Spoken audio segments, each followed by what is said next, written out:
All right, guys, welcome back to the channel. Welcome back to the stream. Welcome if you are new here. Thank you guys so much for joining me today and for waiting patiently for the intro to finish up.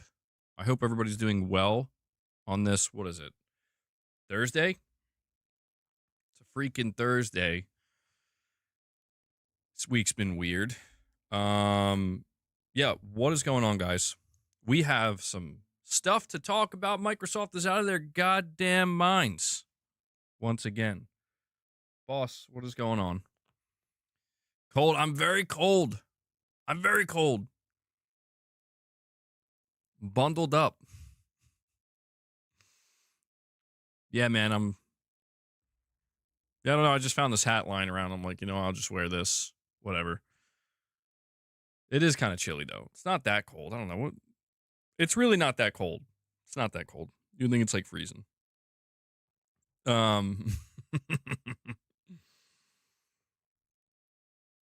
Boss, dude, come on. Don't do this to me, man. Don't start already. It only gets worse. It really does only get worse. We're going to talk about it. 45 degrees where you're at, Gord? Damn. Boss, please. Please. Like, he's practically attacking me. Halo is apparently getting announced for PlayStation tomorrow. I may have to take this hat off at some point because it's getting very warm very quickly. I don't know. I just said I'm going to wear this hat. That's what I said. I said I'm going to wear this hat today. We'll see how it goes. It's been 5 minutes. It's getting very hot. We're going to do a hat change. Midstream hat change. Early stream. Oh, there's a Fallout event? Oh, by the way, you can see in the corner there, above the member goal, a little teaser. Me and Mrs. MBG tomorrow. Only if we hit 100 members. Only if we hit 100 members. Okay? We'll do a very special early Halloween morning with the Mrs. special. I said special twice. So you know it's special. So yeah, gift memberships, become a channel member, support the channel, support the content. Boss, okay. I don't even know if Corey's here. I saw him earlier in the chat. Corey, I don't know if you can drop member gifts at all. Sorry, boss. Like, smack his face with it. I'm just going to assume we're at least going to hit 25 at some point. Okay? I'm going to give him treats now because I just can't deal with it. Here we go, man. Now leave me alone. I'm doing that in good faith. We have 223 Gaming. He's the first one. 223 Gaming is the first one. He drops a member gift for you guys. He'll get us started. We're on the road. The journey of 100 memberships begins with one membership. And 223 Gaming is the one. So I'm going to add that to the goal. Thank you for that, buddy.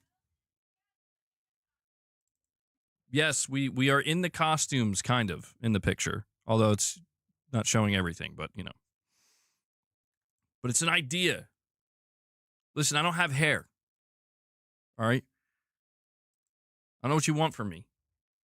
I can't do the little Wolverine hair style that they do with, like, Hugh Jackman. Just can't do it. You have to take what you can get.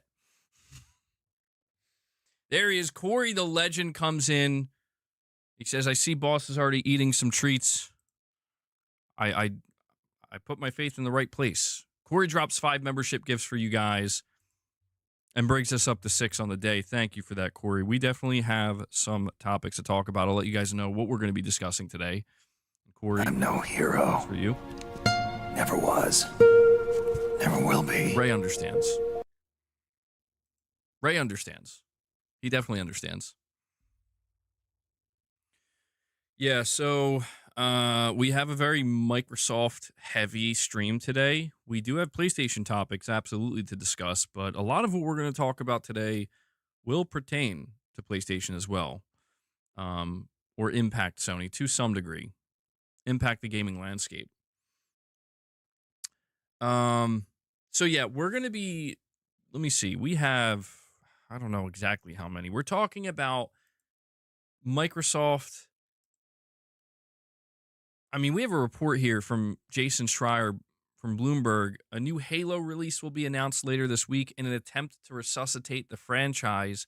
Microsoft has pushed Xbox to hit profit margins that are higher than the industry average at 30%. On top of that, we're hearing that the next Xbox may end up being priced at $1,200. Yeah, Microsoft is out of their minds. Got to get rid of the mustache. Hellbound 1981 comes in and drops 5 membership gifts for you guys. Another 5 from Hellbound coming your way, bringing us up to 11. Thank you for that, Hellbound. I appreciate it. We have 2 legends here. They're kicking you guys off. So we're 1/10 of the way there. We'll try to keep it going. Should I shave my mustache? I don't know, man. It's been a long time since I've shaved my mustache.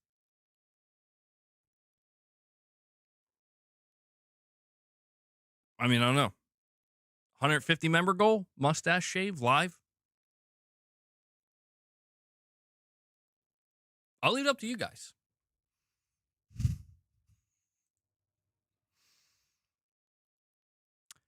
Caravans and Milk says, with the constant reporting on Microsoft's pre-built PC, will you also be reporting on all of the other pre-built PCs? Not a console-centric channel anymore.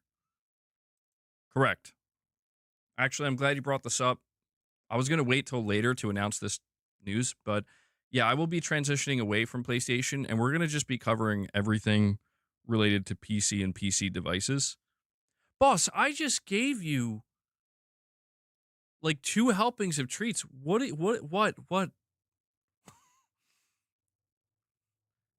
I don't even know what you want. I don't even know what you want.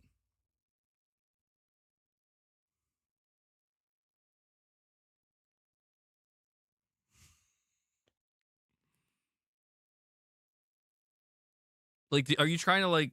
I don't understand, dude. I don't know what he's doing. No, boss isn't desperate already. I just gave him treats. He's telling me it's not enough now. It's not enough. All right, guys, we hit 25. I'll give him a second helping.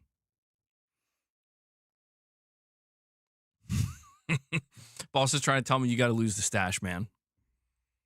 Well, listen, we're going to be reporting on Microsoft generally speaking because, look, Microsoft's, their situation is they're shit in the bed. They've already shit the bed. Now they're just like rolling in it. I don't know what they're doing. Well, I do know what they're doing, but a lot of people don't know what they're doing. Boss, stop. I just want to talk. I just want to talk to my audience. You won't let me. You won't let me. Microsoft is currently having super explosive diarrhea. Okay.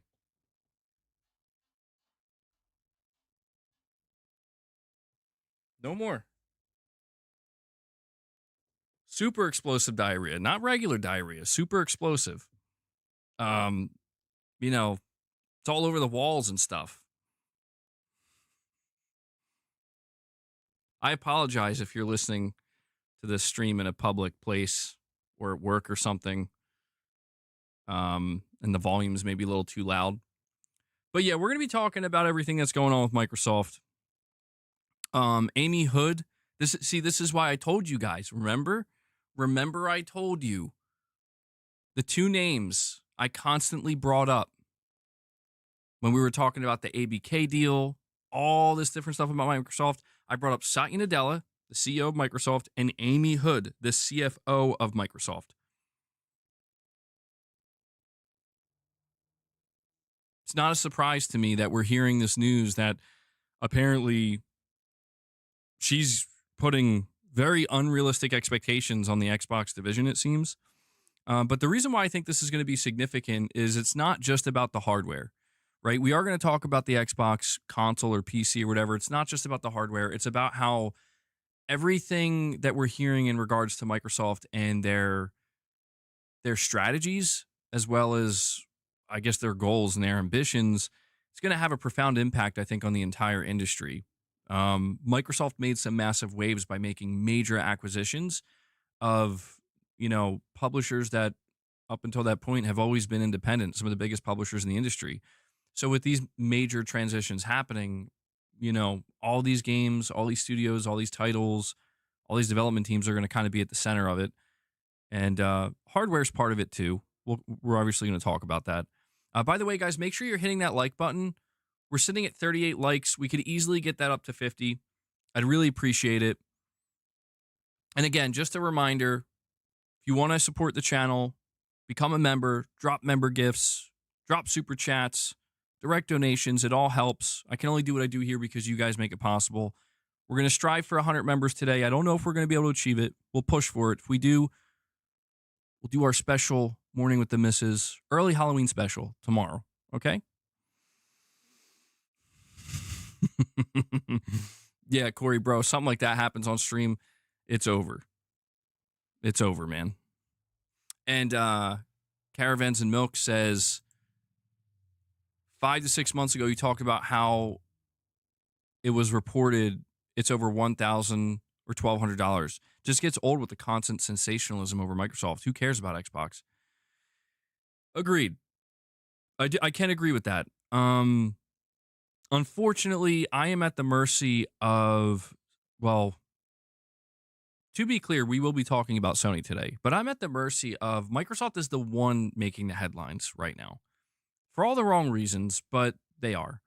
When they make headlines for good reasons, we talk about it. When they make headlines for bad reasons, we talk about it.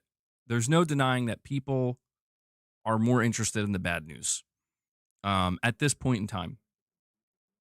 Oh, whoa, hold on.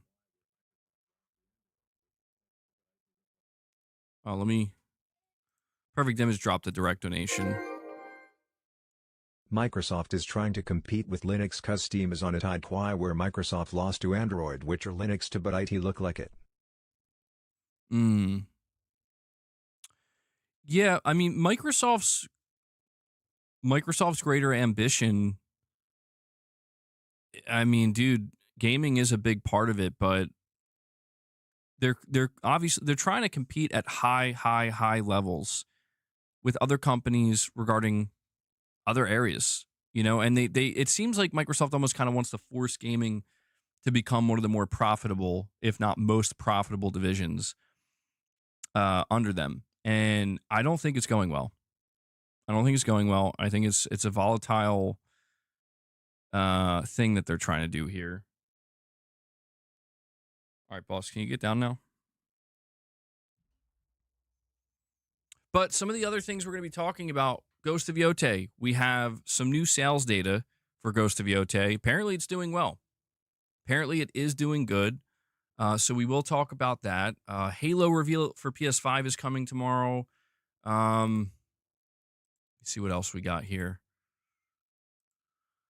We have some Black Friday deals for the PS5 that were revealed. Oh, by the way, something else. See, this is another thing we have to talk about. Because, again, these are the headlines, man. Like, I got an article from Push Square. Xbox boss believes Sony's strategy of console exclusives is, quote, antiquated. So we once again have Microsoft coming out talking about, exclusives bad. Exclusives not good. And we'll talk about that.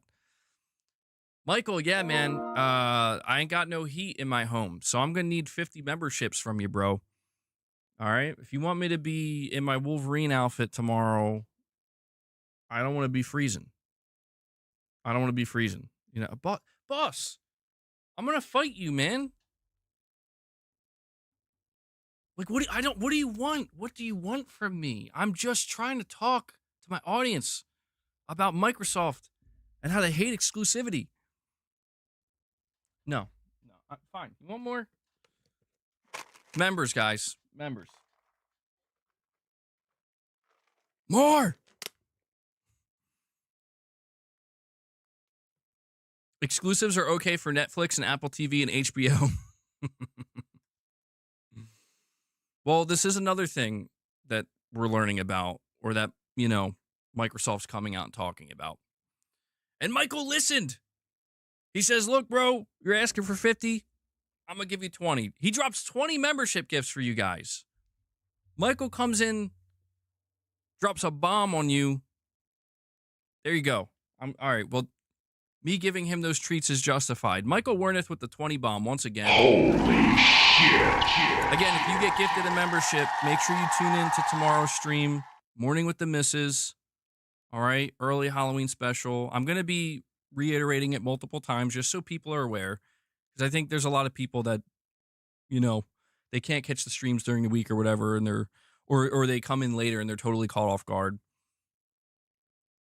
So, Michael, thank you so much for the 20 member gifts, man. That brings us up to 31, and just like that, a good chunk is taken out. We'll see if we can keep it going, guys. Keep that member train rolling. I think we could do it. I mean, if we're already at 31, I think we could hit 100 today. It's possible.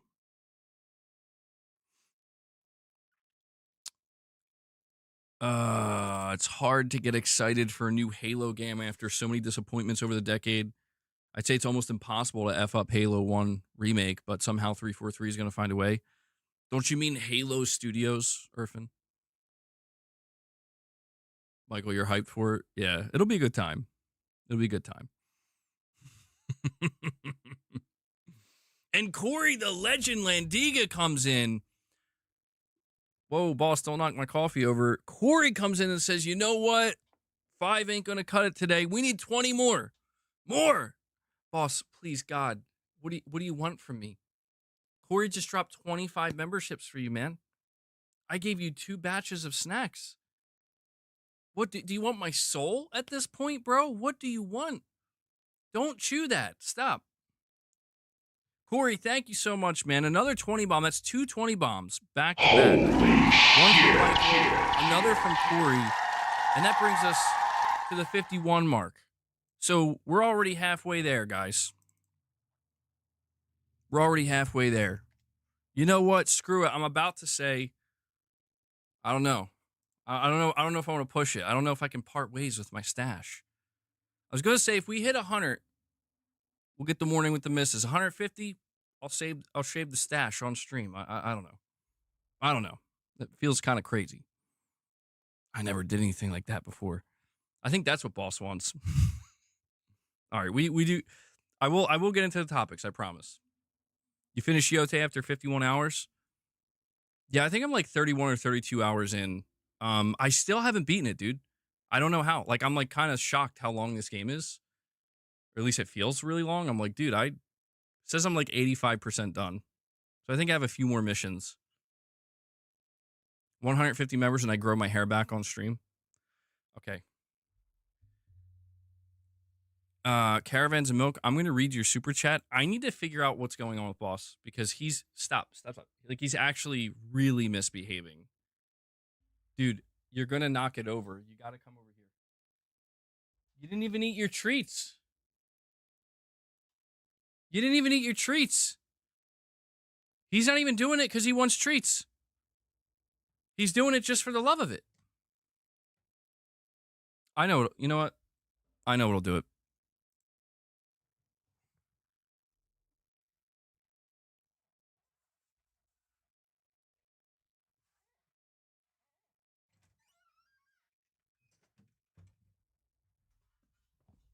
It was the hat. It was 100% the hat. That has to be what it is. Because, like, that's the only thing that's different today. Luna, you get some treats, too. And P. Do-Rag is back. Absolutely. That's for Luna. That's for Luna, you maniac. Can Sony really afford to keep making exclusives? We'll talk about that. Caravans and Milk says exclusivity only brings around a fifth of PlayStation players to the platform. Casuals make up the rest. Sony putting them on PC showed they want more sales. I agree with that. Well, here's the thing. I don't completely disagree with what Sarah Bond had to say about exclusivity. I don't completely disagree. But I do think that there's an important thing to highlight here when it comes to her comments on it. And I guess we'll just start there, you know? We may as well just start there. Boss, calm down. And Silent Spartan! Bro, Silent Spartan comes in and drops 50 membership gifts for you guys. Holy shit. Shadowlink says W triple anus. Oh, God. Does this mean I have to make a goal of 150 now to shave my mustache? I don't know if Mrs. MBG is going to be okay with that. Silent Spartan, thank you so much for dropping another 50 membership gifts. What? Yo, Mrs. MBG just yelled at me. She said, abso-fucking-lutely not, you're shaving them. All right, what about, can I shave anything?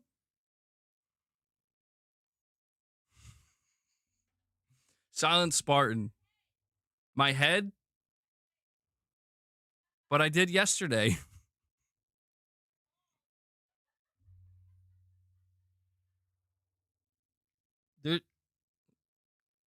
There's no way you just said that. Okay. She suggested something else, but we're not going to go there. We'll save that for Morning with the Misses. Silent Spartan, again, thank you so much for dropping 50 membership gifts, man. That just completely took out the goal of 100. So, all right, there you go. We'll be here tomorrow, 10 a.m. I'll put the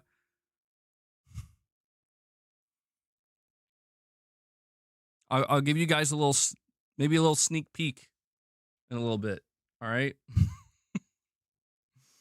That's crazy though. Thank you guys so much for the support. If you got gifted a membership, if you enjoy the content you're going to get as a member, consider renewing it when it's up.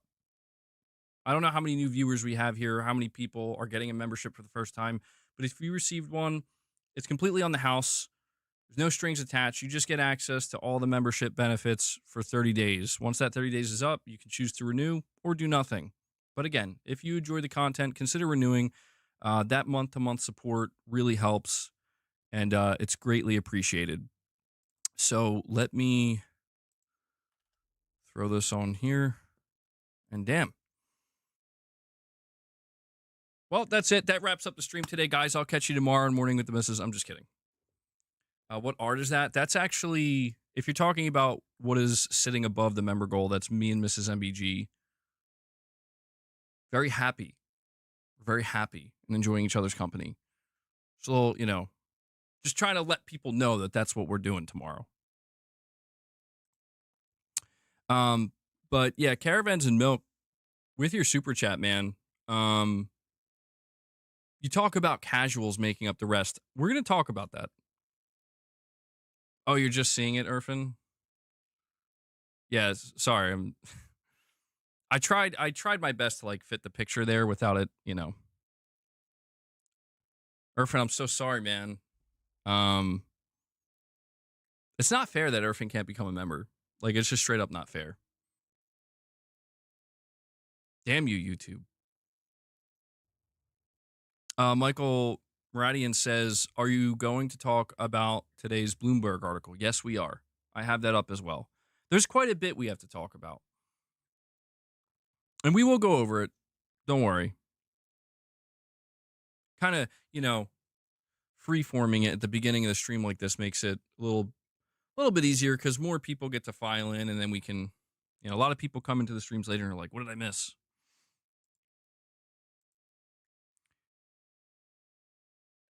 And Caravans and Milk says, why I see the PlayStation handheld struggling. Yes, it'll get the loyals to buy it, but it's just an optional way to play PlayStation games with no exclusives. Switch does amazingly because it is the only way to play Nintendo games. That is true, and that's why I'm very curious to see what Sony's strategy is with this, specifically the idea of exclusivity, right? Because I think when people hear what Sarah Bond had to say, they think to themselves, well, how hold on, how much does Sony agree with what she's saying, right? Because there is evidence that to a degree Sony does agree, right? And maybe not fully, maybe not completely, but it's out there. I'm going to play the clip, by the way, rather than read the article. It's not very long. Shinobi 602 reported on this. There was a recent interview that was conducted with Sarah Bond. She's the president of Xbox. And this is what she had to say in regards to exclusivity. Why is that up? Why is that up on the screen, dude? I didn't bring that up.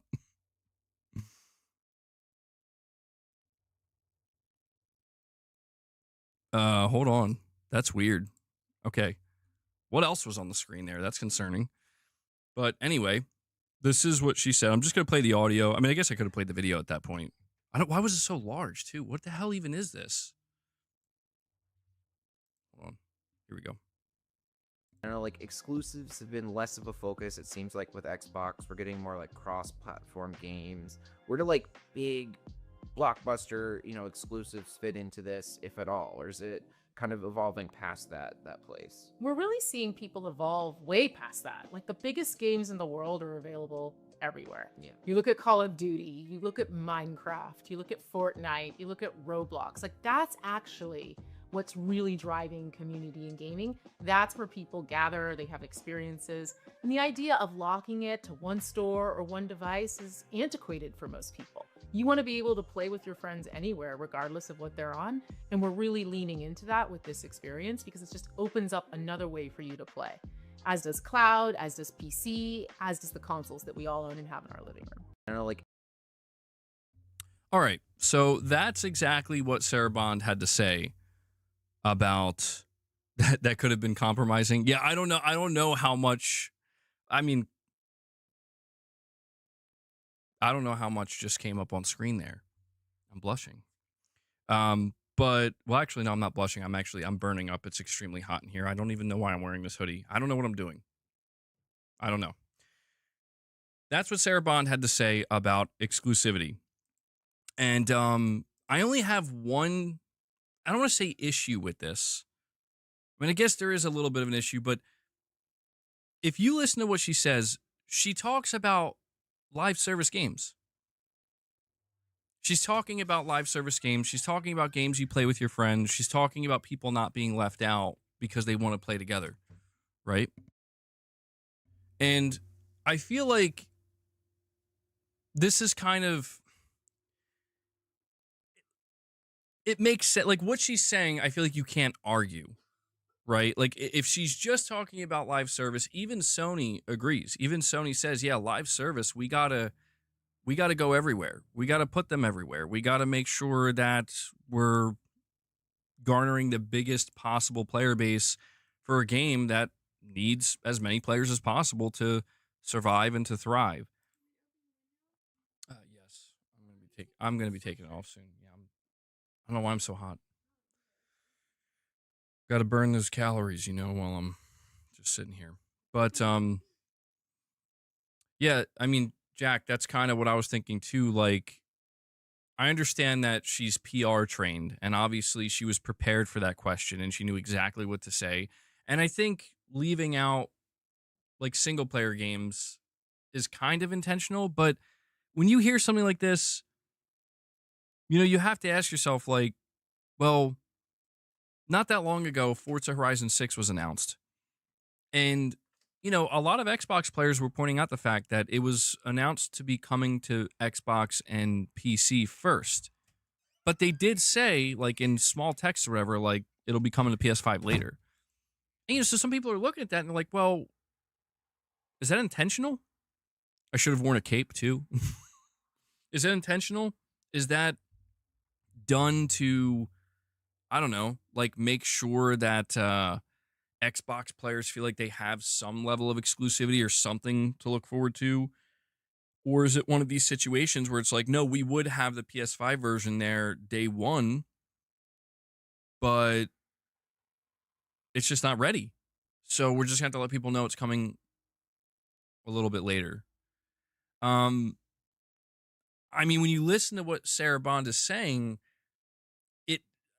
if I'm taking what she's saying at face value, it sounds to me like yes, Forza Horizon 6 would be a day one PS5 game because it is a live service game. It's a game you're going to play with your friends. And the fact that they didn't hide the fact it's coming to PS5 tells me that Microsoft is serious about, being multi-platform with everything. But maybe it's kind of up to the developers and like if they have that bandwidth. However, when we look at the other side of this, because hearing this from Microsoft is not surprising. The idea that Microsoft is telling us that exclusives are antiquated and then kind of referencing live service games, sure. The bots are beta testing it for us. Oh, man. The other side of this is, okay, well, what about Sony and Nintendo? Like, can we honestly say that exclusivity is antiquated for them as well? Well, if I go back to the super chat here, you know, and we talk about the casuals, right? That's the thing. The casuals usually do flock to live service games, live service multiplayer games, some of the most, you know, some of the most well-known in the industry, some of the most played.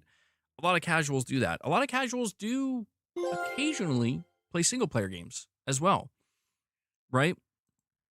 But that's the thing. When you look at Nintendo, I mean, do we count Nintendo players as casuals? I mean, yeah, they're playing Pokemon, they're playing Mario, they're playing all these Nintendo games. I guess they would kind of be viewed as casual to a degree. Maybe not. But Nintendo, I mean, when it comes to the exclusivity conversation with Nintendo,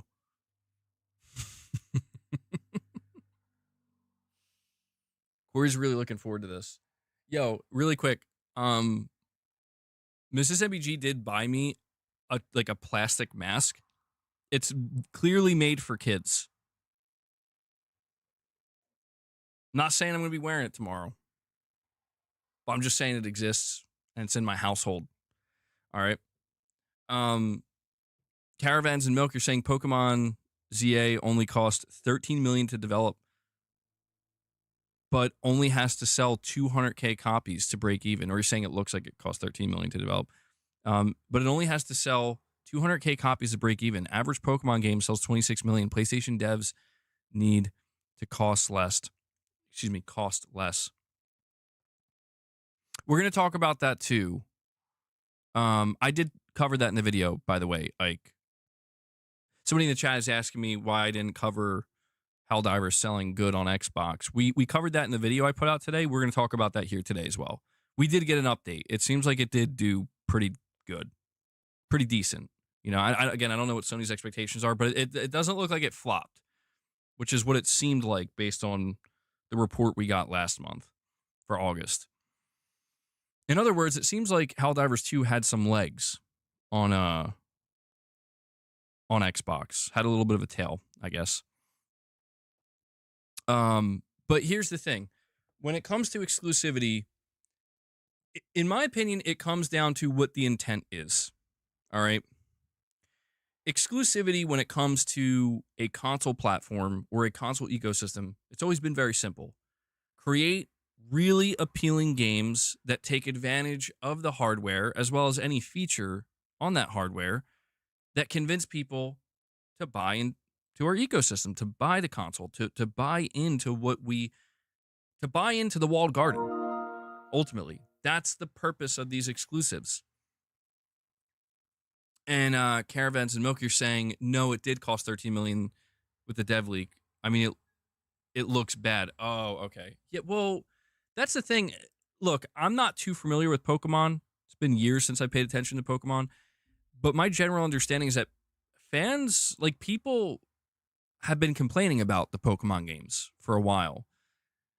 They still sell like crazy. They won't stop selling.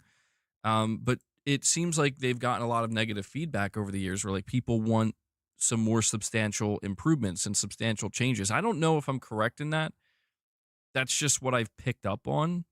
I don't know how much of that is just people hating just for this, you know, like it's kind of like the internet hate that is not representative of the actual reality. And the reality is tens of millions of people actually love Pokemon and don't want them to change anything. I'm not entirely sure. But this idea that Sony, see, the problem that Sony has, Caravans, is that they can't do that. They just can't.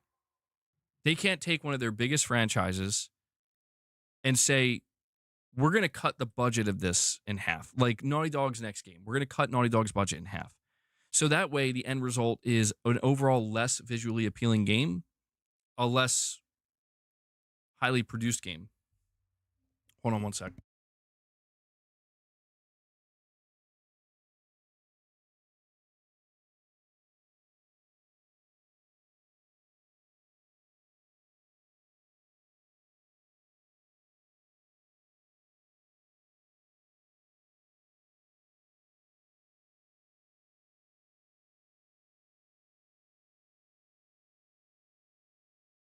Guys, I might be gone for like a minute or two. I have a bit of a situation. Hold on.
All right. I'm sorry about that. Even yeah, I know, boss, bro, you couldn't help me out wherever you are. I apologize. I appreciate you guys hanging tight. Everything's good. Just somebody was at the door. It was all right. Now where were we? Okay, we were talking. So I was telling you guys that Sony can't just cut the budgets of their games in half or by like 2/3. We will see that. The PlayStation gamer will absolutely notice that. People will be hypercritical of it. And, you know, that's kind of Sony's fault because this is the direction Sony's went in. So now they have to maintain a certain standard that they've created. And I'm not against that, but it has created a situation where these games that Sony is producing are incredibly expensive. I mean, you look at something like Ghost of Yotei, it's an expensive game, but you look at something like Wolverine, you look at something like Intergalactic. These games are unbelievably expensive. In fact, I think Neil Druckmann just went on record not that long ago saying that Intergalactic is like by far their most expensive game. And so when you consider this, um, the threshold of like, okay, here's how many millions of units we need to sell just to break even versus, you know, making an actual profit. So the profitability of Sony's games, we have to try to zoom out and understand what their larger strategy is.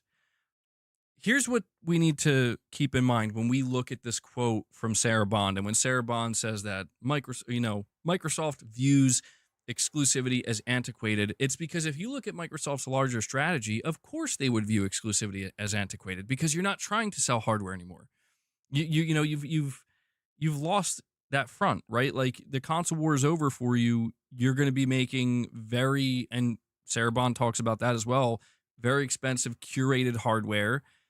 And Microsoft, as we're also going to cover, their entire strategy is now based on high profit margins. And their high profit margins are not necessarily going to come from cheaply produced and developed games sold at a $60 or $70 price point, and sold in the millions. Instead, they're going to come in the form of very expensive games like Call of Duty and The Elder Scrolls 6 and many others, or games like Minecraft that have been going on forever. Expensive games that not only sell a lot, but get that recurring revenue. So basically through live service. That's why I think when Sarah Bond answered this question, she didn't mention single player games when it comes to the question of exclusivity, you know? And that's because if you think about it, that is perfect for their strategy. But if we look on the other side of it with Sony, I think Sony's strategy, and I'm not even going to say I just think it is Sony's strategy. They still want to sell hardware and bring people into their closed ecosystem. And Corey the Legend Landiga, he's not done today. He is not done today. He can't stop. He's dropping another 5 membership gifts for you guys. Corey, thank you so much, man. But that was some fancy shooting. Holy shit, that's loud. You're pretty good. Thank you, Corey. I'm going to add that to the counter. We're actually at 106, so you guys went beyond. You went above and beyond. I thought it was going to be really tough to hit 100 today. I wasn't even sure that we would. Now we're sitting at 106. Thank you guys so much. Really appreciate it. And Paul, you're saying here with the super chat, 1, Nintendo is Japanese. They get paid less. 2, they don't have 3,000 staff on one game. And 3, Sony hires an HR staff for $150K a year for harassment training. I don't know why that last part just came in out of nowhere, bro. Well, that's the thing too, Paul. Like the idea, it's becoming harder and harder to compare Sony to Nintendo because they are just operating on different levels. Just like when we talk about trying to compare Sony to Microsoft, it becomes impossible to compare Sony to Microsoft at a higher level, on a more corporate level of like, you know, what are Microsoft's ambitions with AI and cloud versus what are Sony's ambitions with entertainment and IP growth. They're just two vastly different things. And I feel like when you look, like, what is Nintendo's ambition and goal with their games? Low cost, higher profit margins. I'm sure Sony would want that too. Now, Nintendo still does get the benefit of like, we have low cost, high profit first party games that still sell, that not even just sell well, but drive unit sales as well, that drive hardware sales for our closed ecosystem. Sony, like I said, still cares about that. That's why I don't think Sony's taking the same approach as Microsoft, where Sony's taking a hybrid approach. That's what they're doing. You know, I think it's convenient for Sony to, you know, to say, yeah, exclusivity is antiquated when it comes to Helldivers. Yeah, exclusivity doesn't make sense for Marathon. But Ghost of Yotei, oh yeah, we want to use that to sell PlayStations. We want to use that as a beacon of like, here's why you want to come to our ecosystem.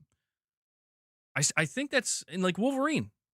Like I think Sony views Wolverine like this game's gonna move millions of units potentially. Wolverine's popular as hell. So I think Sony sees a value there.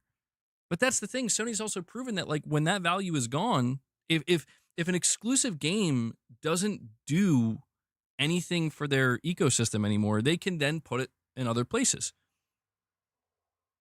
And Caravans and Milk says PlayStation is the only place to play Fortnite, COD, Battlefield, Roblox, and sports games on a console with good graphics and FPS. Switch isn't a third-party seller.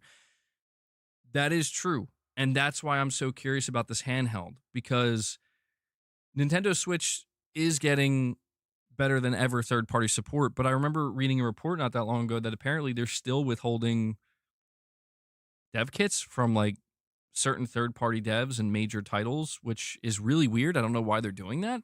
Like that feels like they're practically sabotaging themselves. But this is why I think Sony might be going aggressive with the handheld, where they're like, we want to be the definitive place to play all these games on the go, and as well as in your living room. I mean, I'm not trying to like glaze Sony too much here, but I think they're in a good position to potentially make that happen, because think of it like this. If this GTA 6 comes out next year, 2027, holiday 2027, we get the PlayStation 6 version. Well, you know what? Scratch that. We don't even need a PS6 version. GTA 6 comes out next year. Holiday 2027, PS6 handheld drops. Guess what? You can play GTA 6 in low power mode on the PlayStation handheld. You can play GTA 6 on the go. It's not on PC. It's not on Switch. It's not on the Xbox Ally X, presumably, unless they make it play anywhere, which I don't think they will. They could. I mean, this is, I don't know. I just feel like Sony, they're really leaning into the fact that they have that massive third party position of power. Steam does too, obviously. But it is interesting to think that the biggest game in the last decade, potentially ever, it will go to PC eventually. GTA 6 will go to PC eventually. Obviously, I'm not saying that's not going to happen, but at least initially, up front, when the bulk of its sales, when everybody's dying to play it for the first year, maybe 2 years, it's only going to be on 2 consoles, dude. I don't know. I feel like Sony is going to, I think they're going to continue their hybrid approach. I think Sony will say exclusivity is important to us in some instances. In other instances, it's not. I think when you listen to what Microsoft's saying, they're saying exclusives are antiquated. I mean, it sounds I think what people don't like about Microsoft is it sounds condescending. Like they try to make it seem like we know better, and it's like, no, you don't. You're in this position because you don't know better. You're in this position because you didn't know what to do and you didn't figure it out. And Microsoft, there's a reason why Amy Hood is breathing down Xbox's neck right now, dude. Amy Hood is breathing down Xbox's neck because they're like, listen, I greenlit you guys investing $80 billion in this division. You better get your shit in order. You better be a high performer now. And that's the risk, man. The risk is like, yeah, if you're going to drop that much, you got to make sure you're going to make it back. You got to have a plan. And that's what's freaky about this whole situation is it seems like Microsoft, at least the Xbox division and anybody up top at Microsoft that got involved, it's almost like they just did it on a whim where they're like, we'll figure it out. We'll build the plane, in the air. We'll figure it out as we go. And it's like, what? And Michael Warneth comes in and drops another single member gift. I saw somebody in the chat was saying that they really hope they get a membership gift. Who was that said that? I can't find them. But we got people hoping to get membership gifts. We'll see if that happens. Michael, thank you for dropping another. He says he's throwing out ones. He's going to make it rain on you guys. Heaven, that was you? Okay, well, hopefully it happens. We still got plenty of time. Michael drops another. Michael's going to be dropping some singles for you guys. He brings us to 108. Love to see it, man. Yeah, keep it going. We'll see if it happens or not. Oh, he's not kidding. He's got a little single member train going. Yeah, keep in mind, guys, you can always drop single member gifts. You can always drop singles. Patrick, you're saying, can I be a member? You are a member. You're literally a member, dude. You have a membership badge next to your name. So you're good. You're good. Maybe you got gifted and didn't even know. I think that happens to people sometimes. And I do have a super chat from Paul, or sorry, not Paul, before that. Die Dyer says, quiet or tomorrow? Oh,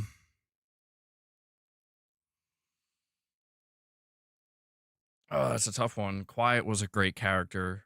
I feel like I'm leaning towards tomorrow, though.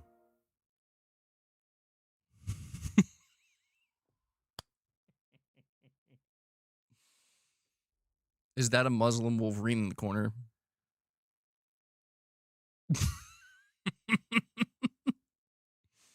Not quite what I was going for, but that's fair. And we're at 110 with those single gifts that Michael dropped. Thank you again, Michael. Appreciate what you do for the channel and the community, man. You know I do. I might have to lean towards tomorrow. Maybe that's just because, I don't know, recency bias. Also, there's an ending. I don't want to spoil anything. I'll just say, once I fully completed Death Stranding 2, because I'm going to lean more towards tomorrow. But Quiet's a great character, too. We also have Unholy Mayhem, a member for 16 months, saying the Ghost games were both around $75 million each. There is a way Sony can get the cost down to an extent. And who's excited for Once Upon a Katamari? I've seen some people excited for it, certainly. Um, I mean, yeah, Sucker Punch, I think, does prove that you can be more effective with your budget and still produce similar results. But I don't know, man. Like, it's like, it reminds me of what Mark Cerny said, where Mark Cerny said that these devs want to keep making bigger and bigger games. And that's just the nature of the beast, man. Like, their ambition is not diminishing over time, it's actually growing. And that's not just in one area either. It's not just like, oh, we want to make the map bigger. It's like, no, we want to make every detail, pop more. We want to go above and beyond in every area that we possibly can. And yes, that's going to be very, very, very expensive. Like, when we talk about GTA 6, you're going to see a level of detail in this game that we've never seen in any video game ever. Not even close. It's going to be mind blowing. I've already saw people pointing out details on Twitter recently, and it's like, yeah, that's time and money, dude. GTA 6 is going to be by far the most expensive video game ever developed, but that's the thing. How many games can pour potentially billions of dollars into their development because they know they're going to make tens, maybe even hundreds of billions of dollars back over the next 10 years or so? I don't think many can.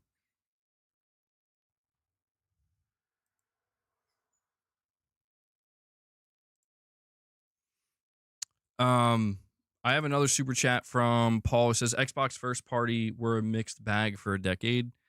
Yeah, and that's the thing, man. I just saw like the Outer Worlds 2 is reviewing pretty damn well, and it's apparently it's a really good game.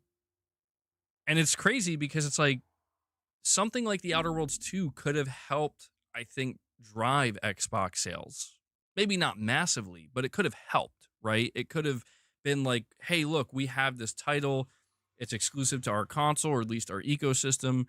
And, but it's a completely multi-platform game, which is fine. I'm not even saying that's bad, but it just goes to show that, like, it just seems like by the time Microsoft got enough competent studios to make good enough games or better games, it's just like now they're kind of, and we don't even know how it's going to sell. Yeah, I mean, you're saying it's a weak IP. I don't know. I mean, I'm not seeing too much conversation about it. Maybe I'm wrong. Maybe this wouldn't have been a system seller to any capacity. I mean, don't forget they tried to push Starfield, man. I just think the reality at the end of the day is people don't want to buy Xbox. I think we're seeing Microsoft just having no choice but to come to terms with the fact that it doesn't matter what you do at this point. Like maybe like 7 years ago, if you did a specific thing, it would have changed the course. But I just feel like, yeah, man, they have tried. Like, they're like, we bought Starfield and we made it exclusive, and everyone's like, we don't care.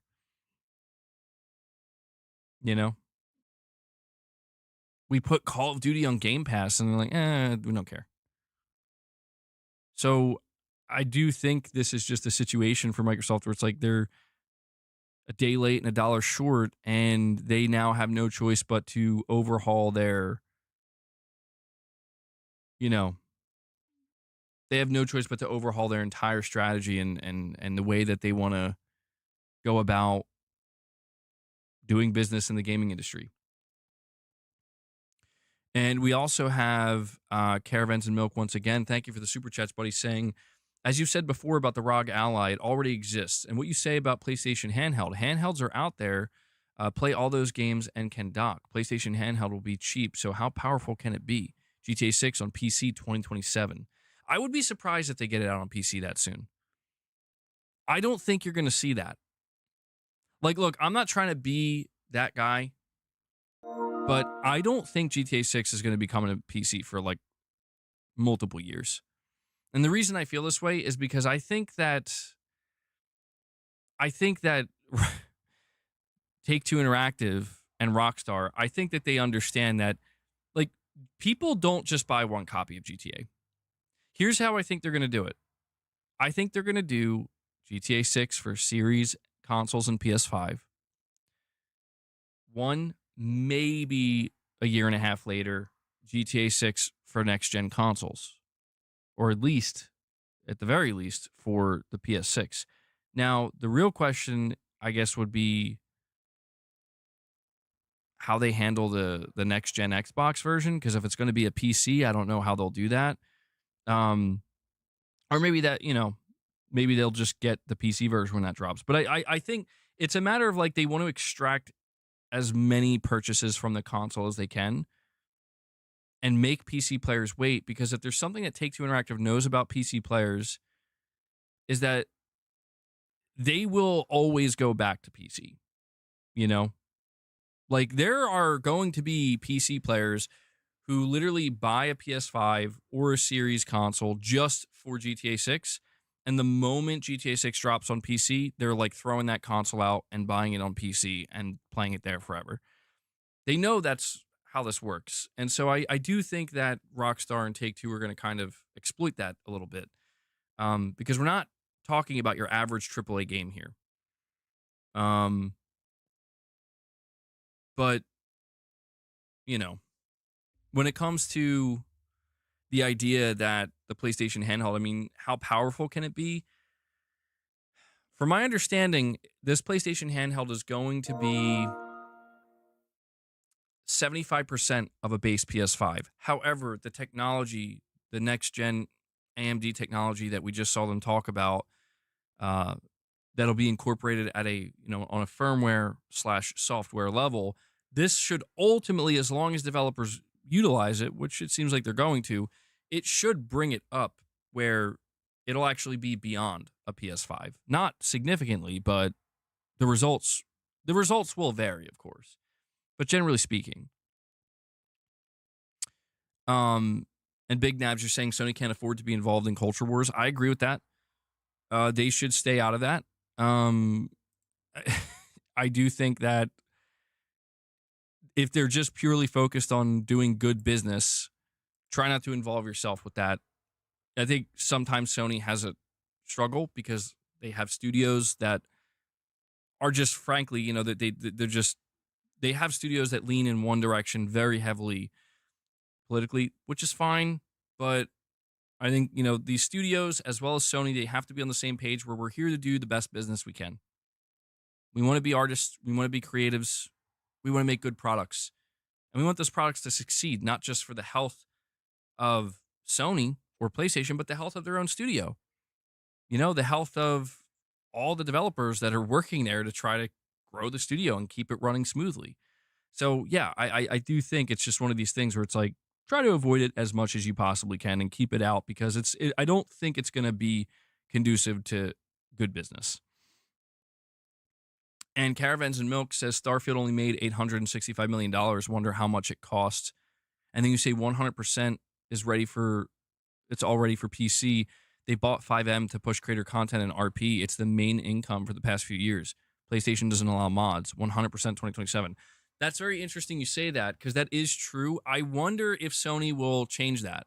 Because I remember, didn't Sony allow mods for like Fallout for a little bit? I could see Sony making an exception. I could see Sony being like, you know what, Rockstar, GTA 6, you do whatever you want. Yeah, we'll welcome it in. This is fine. This is great.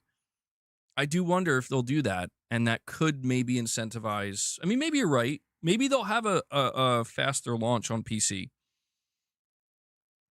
I just think about the way that they've handled things in the past, and I always get this feeling from Rockstar and from Take-Two that they want to, I don't want to say manipulate people, but they want people to double and sometimes triple dip because they know they will. And that's the thing. If you look at GTA 5 sales, you begin to realize that, like, dude, who's still, like, how is it possible there's people still buying this game? People are, like, buying it 3 times for some reason. I don't know why. Like, they just rebuy the game. They buy it on platforms that they seemingly don't even own the platform. They don't even own the console, and they're buying it for that console. I don't know. GTA is an interesting case. By the way, guys, make sure you're hitting that like button. We're sitting at 92 likes. I want to see if we can bump that up to 100, then maybe get to 125. It definitely helps the streams. Lets me know you enjoy the streams. Bethesda have mods and Witcher 3 mod support to go for PS5 and Xbox. Oh, yeah, I remember they announced that. Yeah, so maybe Sony's loosening up a little bit in that regard. making some exceptions. They would absolutely make an exception for GTA, but I don't know, man. This whole thing about, 5M, creator content, RP, role playing, that's very true. That's a huge aspect of what keeps GTA Online so relevant. I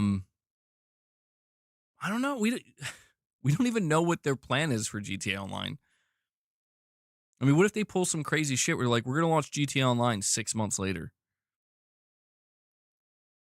I doubt it. I doubt they would do that. But I feel like what we're going to see with GTA 6, it's hard to truly predict anything with this game because it has so many unique, I was going to say, it's not parameters. That's the wrong word. It has so many unique, opportunities, I guess you could say, that 99% of other games just will never have, don't have, and won't have. And GTA 6 has like all of them. And I think because of that, you could see Take-Two and Rockstar, again, they could kind of do, I hate to say it, literally whatever they want, for better or for worse. And I guess it's just a matter of how far they're going to take that. That's why we've had the conversations about, like, is it possible that they could charge $100 for GTA 6? I mean, absolutely. Like if they chose to charge $100 for GTA 6, it's not going to stop it from breaking records. It's not going to stop it from breaking records. It'll maybe reduce its overall sales potential, but Michael, you forgot to like the stream? Damn, bro. I'm glad you remembered. And Caravan's Milk, you're saying Red Dead Redemption 2 was a year. What you said is true, but after a year, anyone who doesn't buy it on console is not going to at that point. So PC 1 year makes sense. Yeah, that would kind of be viewing it the other way around, where maybe they are assuming that it's kind of like what you're saying, where if, considering how anticipated GTA 6 is, we're going to sell as much as we possibly can in the first 6 months. Outside of that, it's just people who stumble upon it. It could go in the other direction. Yeah, again, it's one of these things where, as much as I want to try to predict it, and obviously I still have things I lean towards, but at the end of the day, when it comes to GTA 6, I am expecting anything.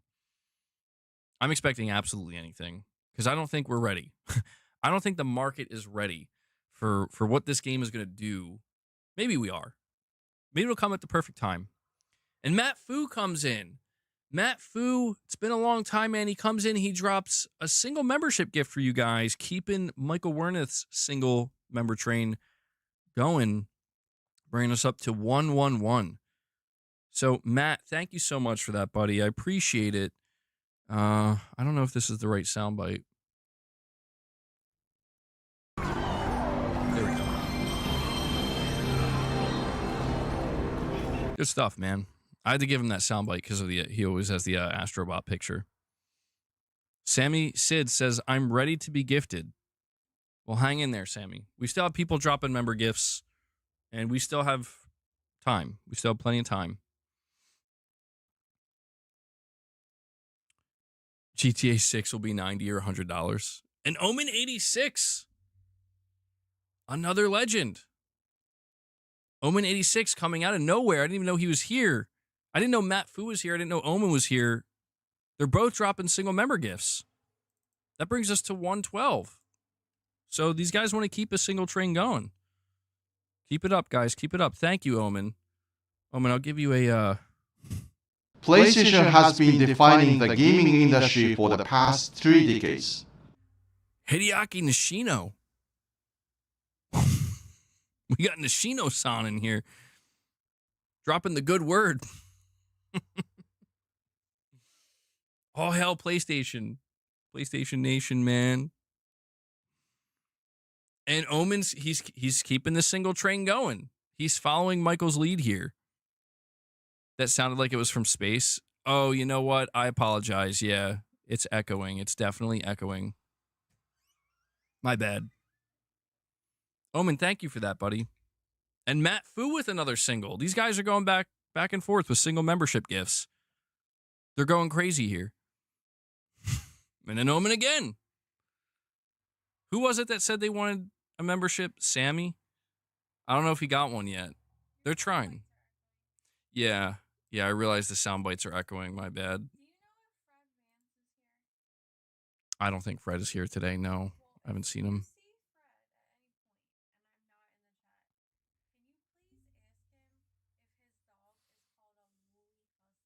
A woolly husky?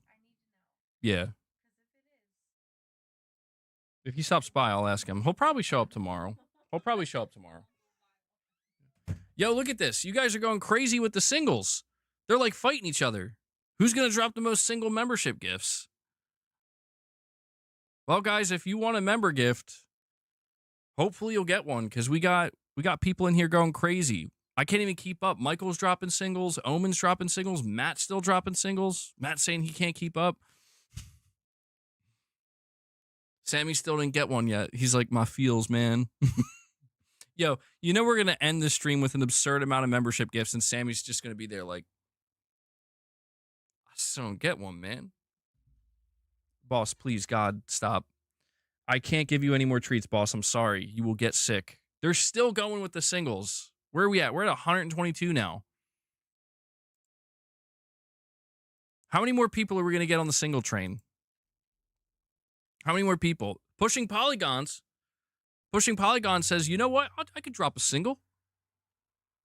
I could drop a single too. How many more people are going to get suspired? Oh, man. Inspired, and drop singles. Here you go, boss. It's not treats. See what the single gifts get you? Single train. I think we're at 125 now. Is that another 25? This is a silver vine. Boss really likes it. Omen, Matt, pushing polygons. Michael, thank you guys for the singles. We're now at 125 members, so you guys are going above and beyond truly here today.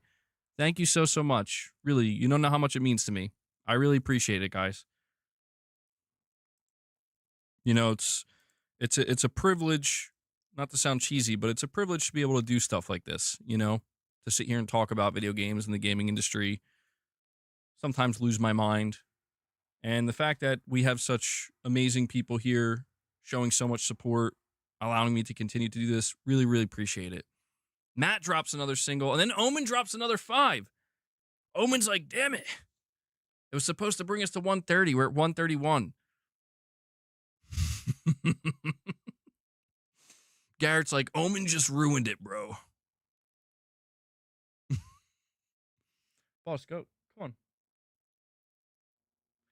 I don't know what's got... Boss must be... His membership senses must be tingling or something, dude, because he's been acting weird all day.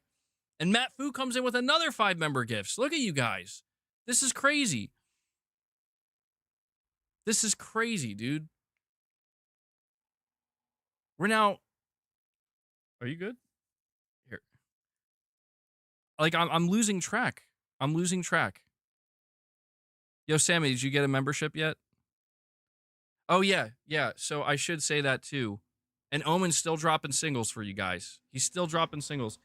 I should let you guys know, Sammy, and this goes for everybody else, if you still haven't received a membership gift and you're hoping to receive one, make sure you click on any of the gift icons at the top of the chat and opt in.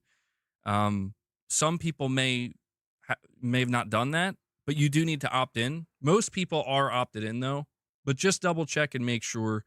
If you're not and you click on the membership icon at the top of the chat, it'll ask you to opt in. And yeah, they could have a branded account, which would mean you would have to go on a different account. But yeah.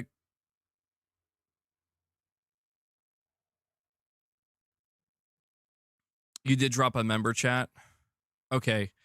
Yeah, my bad, pushing polygons. I'm just a little bit behind on the super chats. I'll go back and check that out. And Omen86 comes in and drops another 10 on you guys. He's all over the place. He's doing 1s, 5s, and 10s.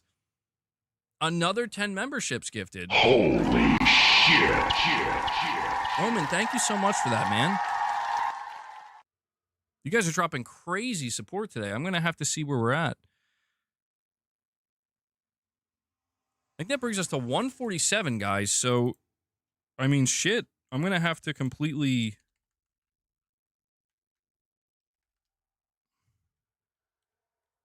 put it to 150, I guess. There we go. And Matt Food, he doesn't even give me a chance. Matt says, I'm already here. I'm already here, MBG. I got you. He drops another 10, and this is for the 10 bomb that Omen dropped. This is an incredibly exciting time for PlayStation. I know that's his favorite soundbite.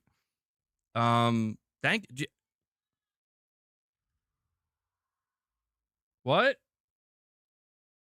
Oh yeah, and here's another one for you guys. Good God. There we go, man. Where are we at? I think you guys crossed. Yeah, you crossed the 150 mark. Holy shit. 158. Bro, that's nuts.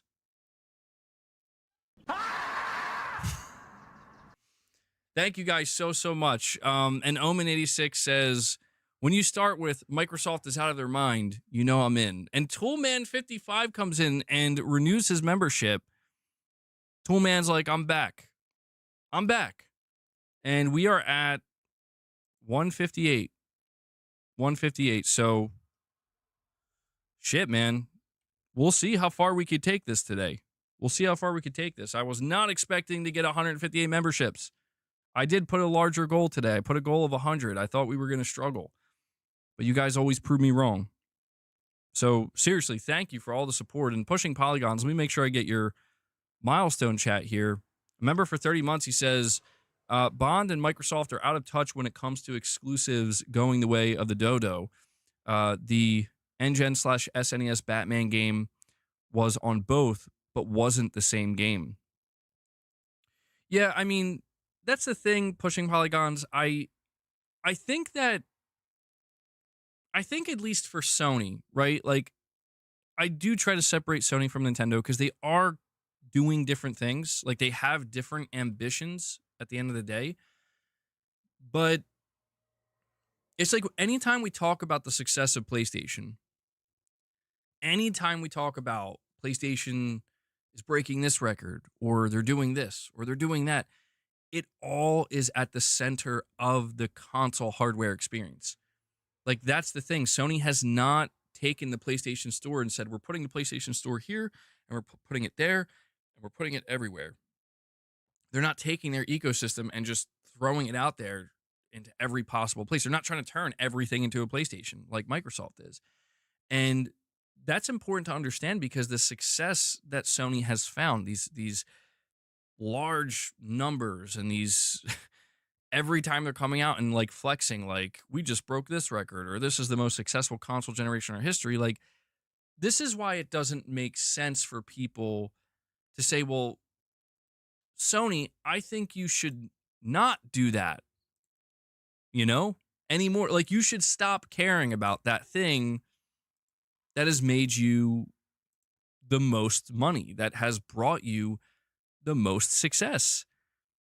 It doesn't make... Now, you have to be within reason, though, because it's like, well, there's always the possibility of like, well, what if it stops being as successful? What if it stops working as well? Well, that's why Sony's doing everything they're doing. They're preparing for that possibility in the future. They're positioning themselves to where if that does happen, they're not going to be totally caught off guard and caught with their pants down, right? By the way, I'm going to drop a link in the chat because I think some people were asking. I'm dropping a link in the chat. If you just want to become a channel member, if you're not necessarily waiting for a member gift, but you want to become a member, because again, we're doing Morning with the Missus tomorrow, early Halloween special. I'm going to drop that link in the chat just because sometimes it's not obvious. And I'm not sure if I missed a super chat. I'm caught up on the super chats. Excuse me. Boss is really enjoying his silver vine over there. He's really enjoying it. Yeah, I mean, when it comes to exclusivity and what Microsoft's saying, look, I have I have looked at the way Sony has been approaching exclusivity, and everything that they are doing tells me that they're not going to be abandoning exclusivity. And the reason for this is because I don't think it makes much sense for them. I think that it's a very, like, I always tell you guys, you got to be careful how much you believe what business executives are saying in interviews, because what they're saying changes on a quarterly basis. They're always maneuvering and pivoting. But I do think one of the things that Sony has been saying this entire generation, and I think it's been proven true, and it will continue to be true because it just makes sense, is they say we're very careful and mindful about what games we choose to put where. I actually thoroughly believe that, because it's like, yes, that makes the most business sense. Would this game better serve our bottom line and our overall long-term or greater ambition if we made it exclusive? If we want to put it somewhere else, should we put it there immediately? Should we wait a year? Should we wait 3 years? What makes the most sense? And I think, yeah, it's like when you look at a game like LFG Studio, that's a PlayStation first party studio. They're making a live service game, Project Gummy Bears. When you look at that, it's like, you should put this literally everywhere. Hell, put it on mobile if you can, because this thing's going to need it. When you look at something like a Venom game, right? A Venom game that's apparently in development in Insomniac, it's like, okay, you should probably not put this everywhere. In fact, I would say maybe even consider PS6 only exclusive. But if you don't want to do that, maybe it makes the most sense PS6, PS5. And then we'll give it like 2 years. We'll port it to PC after that. That, like, to me, that's just logic, man. That's just Sony recognizing that, yes, the PS5, your console, your hardware, is what has driven all of this success. Things like Steam, things like Helldivers on Xbox, things like games being in other places, it's auxiliary. It can be important, but I want to remind people, Sony only made, when Sony did their corporate report, they broke down all their revenue in a pie chart. Multi-platform revenue accounted for 2%. 2%, which, don't get me wrong, that's money. When you're talking about tens of billions of dollars in revenue, that's a good chunk of change. But compared to the bigger picture, and this is why I talk to you guys about looking at the bigger picture of these strategies and these platform holders and what they're looking to achieve, 2%, I mean, Sony probably looks at that as like, maybe we should not focus so heavily on it as we were. Maybe we should kind of pump the brakes a little bit, because it's not really doing much.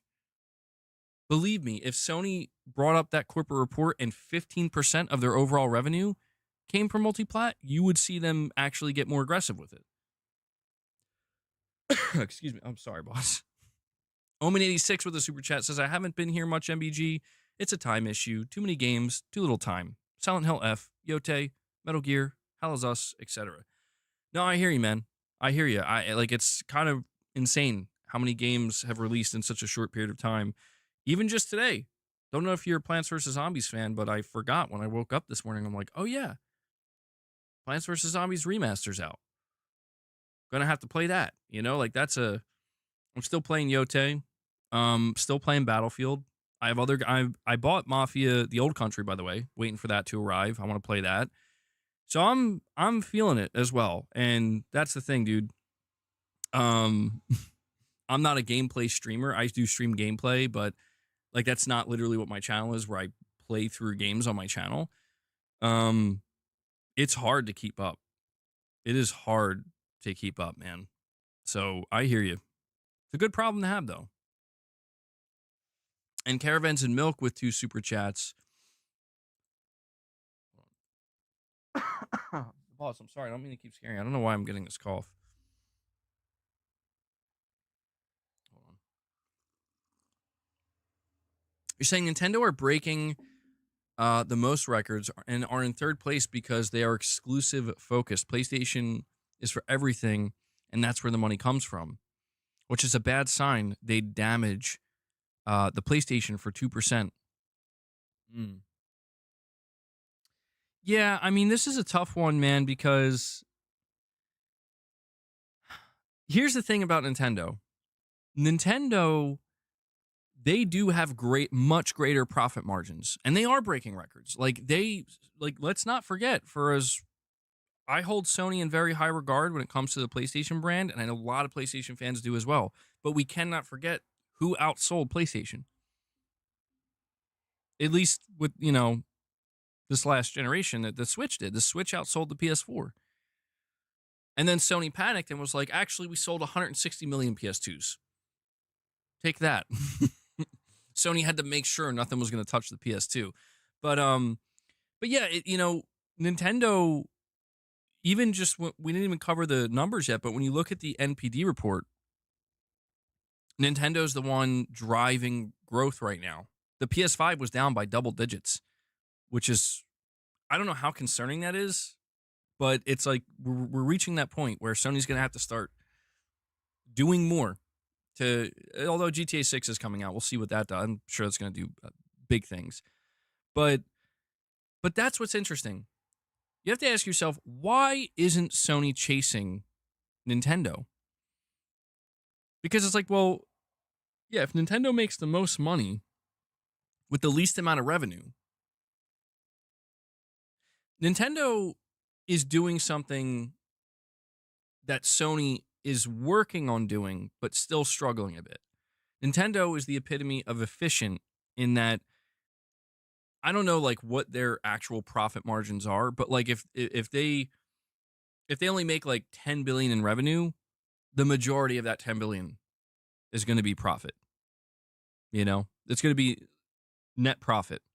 Sony, they're breaking records. They're like, hey, we made $31 billion in 2024 from PlayStation.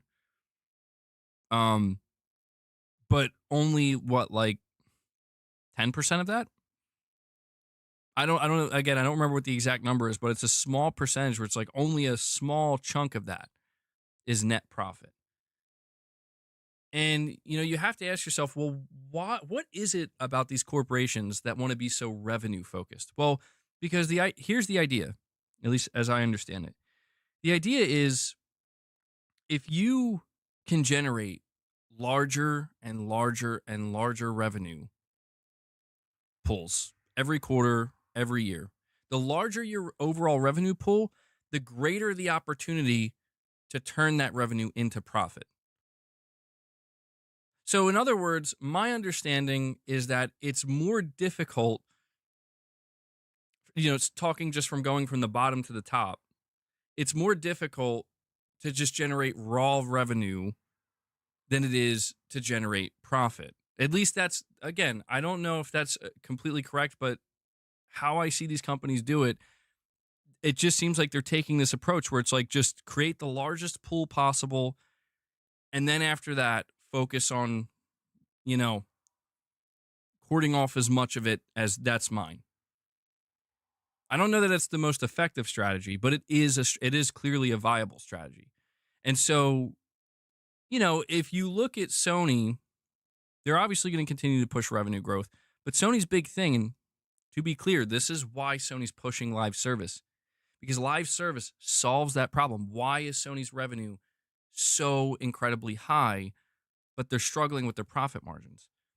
Well, it's because look at what drives PlayStation, right? We talk about the first-party games, and that's big. It's big for the brand. It's big for the ecosystem. It's big for the hardcore loyal fans and the people who are paying attention. But it is true. It's the games like GTA 6, Call of Duty, Madden, the third parties, the Fortnites, Even something like Minecraft is probably still doing very well on PlayStation. Like, it's all these games that Sony doesn't own.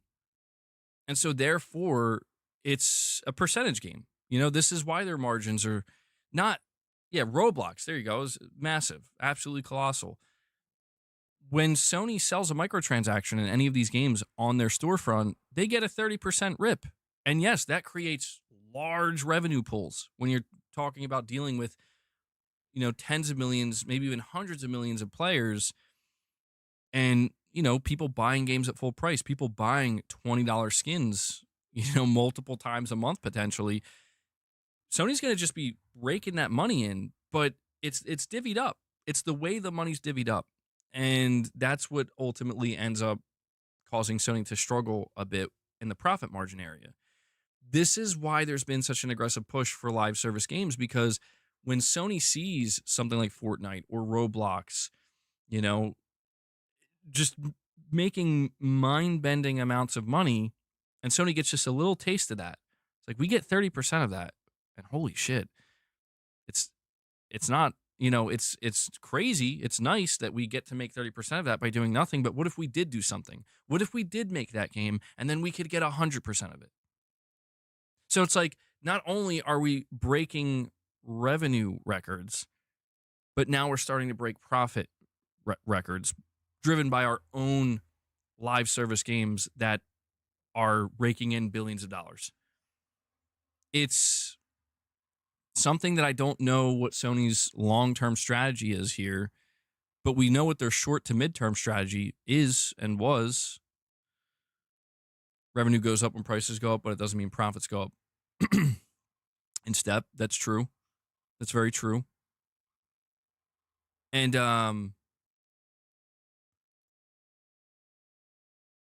we have another super chat from Omen. He says, also, more revenue means having the most negotiating power at third party. That's why PlayStation has the best exclusives / times exclusives. That's true. And that's the thing. Like, Sony's platform, I mean, if you look at the biggest difference between Nintendo's platform and Sony's, it is what I think Caravans pointed out earlier, which is, well, like, one of these platforms doesn't really rely that much on third party. The other does tremendously. But it also creates a different scale for the ecosystem. Because Nintendo, I mean, sometimes I think this is why people talk about Nintendo as if they're in their own lane, right? Like, nobody can really truly compete with Nintendo because they, like, it's like, if you look at games like Mario and Zelda and Super Smash Bros. And even just Mario Kart, like, and all the other titles that they release as well, like, these are IPs where it's like, who is, I mean, when we talk about Astrobot being a Mario competitor, it can only go so far, because it's like, well, when Nintendo releases a new Super Mario game, that's going to be like their biggest system seller and sell 30, 40 million copies. When Sony releases Astrobot 2, and this is like, this isn't me taking, I love Astrobot. It's not me taking shots at it. It's just the reality where it's like, Sony's going to be like, maybe we can push for 5 million. Maybe. But that's because Astrobot is still relatively new. Sony only started taking something like Astrobot seriously at the beginning of the PS5 generation, to whereas Nintendo, I mean, Nintendo took something like Mario, which is, and this is important because this is why I'm not talking about God of War and Kratos. Mario is appealing to everybody, like Astrobot is, right? Everybody, all ages. Doesn't matter how old you are, doesn't matter how young you are. You can partake in this Mario game. Nintendo's been growing that for like 40 years.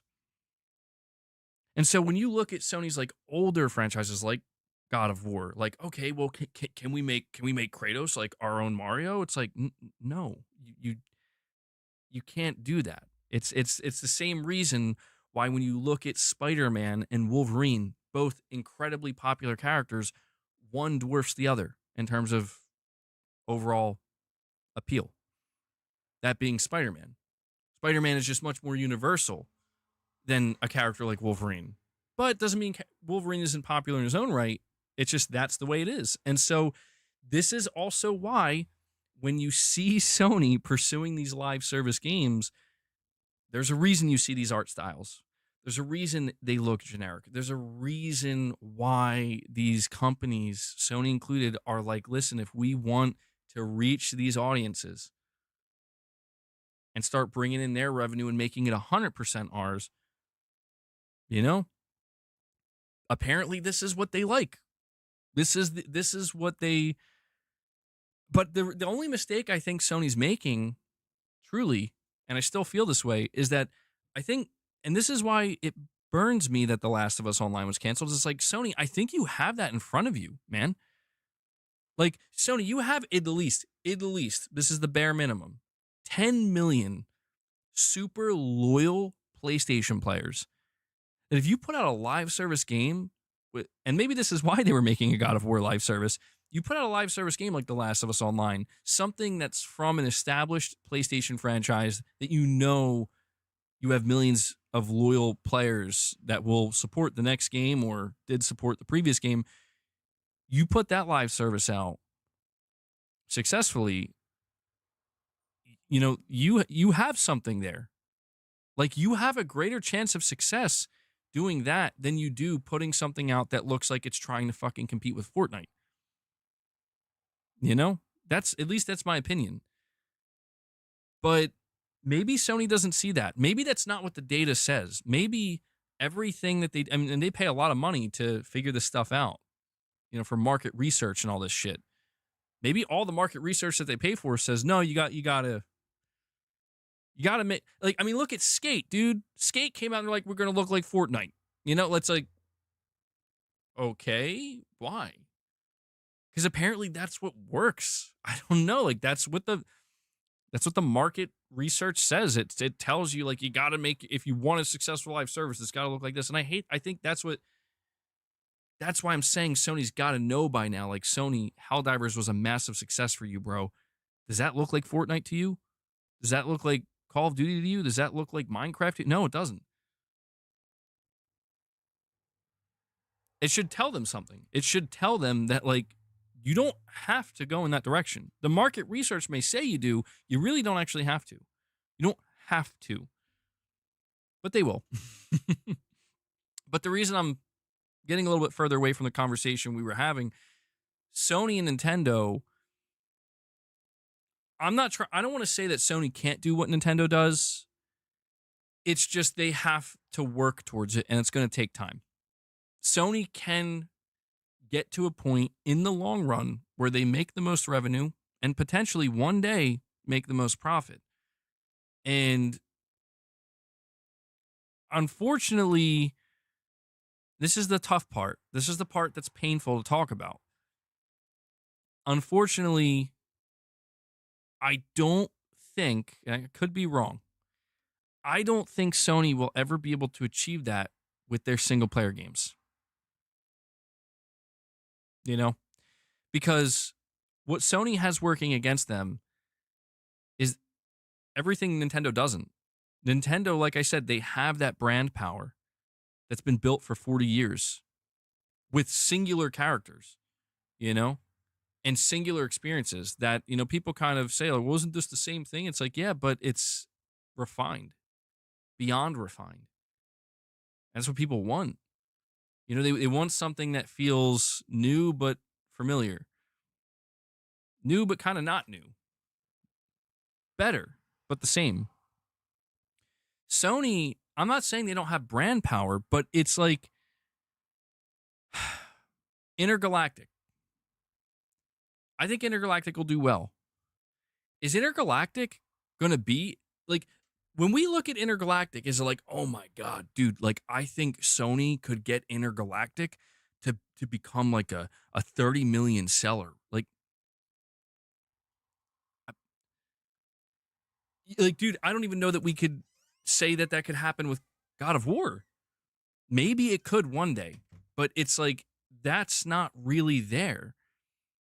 And I don't know why.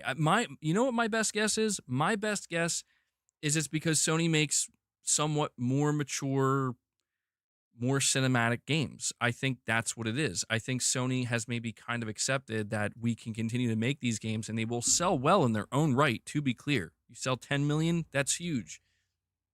But that's not, you know, it's not like if Sony comes out and says, here's The Last of Us Part 3 releasing exclusively for the PlayStation 6. That's not going to be a 30 million seller. That's probably going to struggle to be a 20 million seller. You know, if you take something like the next mainline God of War, and they say the next mainline God of War is a day one PlayStation exclusive, we're gonna have a bundle. We're gonna have a bundle. It'll do well. Don't get me like it'll do very well. That thing will sell. I mean, that probably could hit 20 million. But how Sony breaks through. This is why I say I don't know. I don't know that Sony can do what Nintendo does. I don't think Sony will be able to produce a game where it's like, we sold 45 million units. We sold 50 million units. And, like, it sold 40 million consoles. This one game made 40 million people go out and buy our console. I don't think Sony can do that. And it's interesting to try to speculate why is that. In the long run, maybe Astro could become that. But it'll take decades. It's not going to be like if Astrobot 2 comes out exclusively for the PS6, it'll sell, and people will be fucking excited for that. Hell yeah. They probably will do that. But it's like, again, it's not comparable to Nintendo coming out with a Mario Kart day one for their next console. It's just not comparable. I do want to remind people, though, people forget about the Wii U. And the reason why I'm bringing this up is because the Wii U is absolute proof. I mean, absolute proof that exclusives alone won't necessarily save your platform or your hardware. There's got to be more than that. In the case of Nintendo, it wasn't third party. In the case of Nintendo, it was literal hardware innovation. Let's create a device that really nobody else has made and make it super unique. And let's give it exclusives that make it enticing. That's what did it. But I'm just pointing this out because, imagine if Sony released a PlayStation 6 with super weak third-party support, but a shit ton of exclusives. I mean, the fans would go crazy. The fans would be like, yo, we got God of War exclusive. We got Astrobot. We got The Last of Us Part 3. We got all this stuff. And it'll sell decent up front, but without that strong third-party support, it's going to crash and burn, dude. It's just going to crash and burn. Because the PS6 won't offer anything unique. Not anything near unique enough to justify buying it just as a pure exclusive machine. People are going to buy it if they know, can I play Madden and God of War and Fortnite and GTA 6? Sony will always say yes. Sony will always say yes. But imagine if they're like, you can play God of War, you can't play Madden. Maybe you could play Fortnite, but you can't play GTA 6. Like, they're going to... Unless the PS6 does something super unique that no other hardware does, they're going to struggle selling that. But it's super interesting. It's super interesting to compare these two.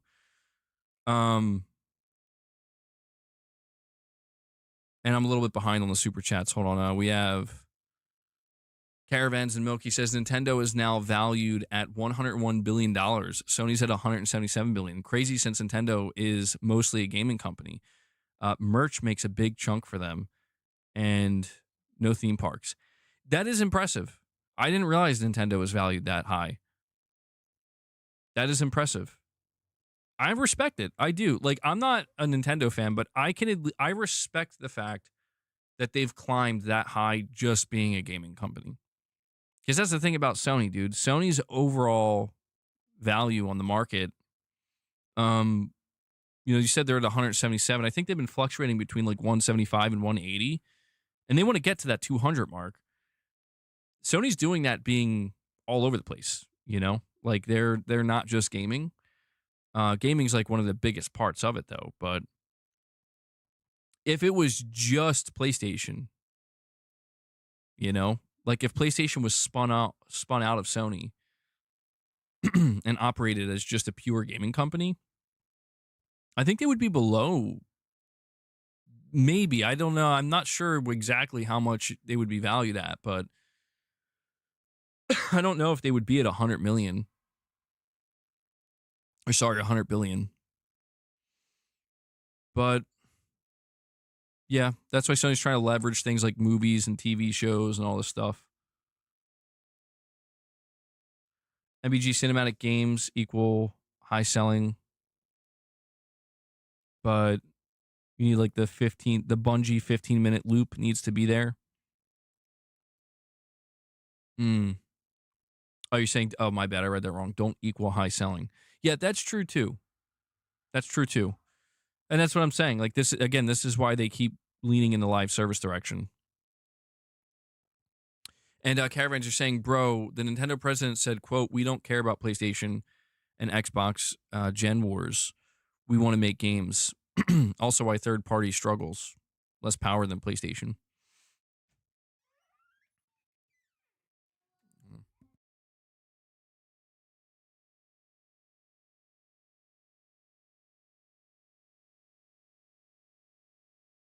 Hold on, guys.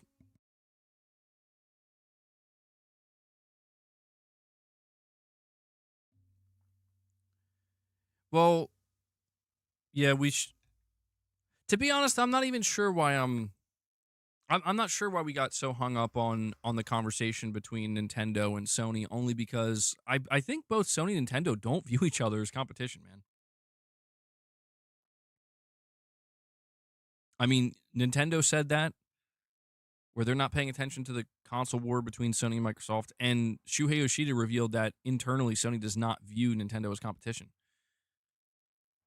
Like they understand they're part of the market and they're aware of them, but like internally, apparently, when Sony's doing their, unless something changed, maybe Shuhei was lying. I don't think he would lie, but things can change. He was saying like when they do their presentations, like they don't talk about Nintendo. Like they don't bring up what Nintendo's doing as as like we need to be aware of this. And I think that, I think it's pretty believable.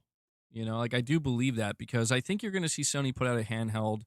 And I think that will be Sony's way of saying we kind of want to go after the handheld market and maybe get a piece of the Switch pie. But I don't think Sony is thinking like our PlayStation 6 handheld is going to sell 100 million units and get close to catching the Switch or something, or it's going to do the same numbers as a Switch 2. I don't think so.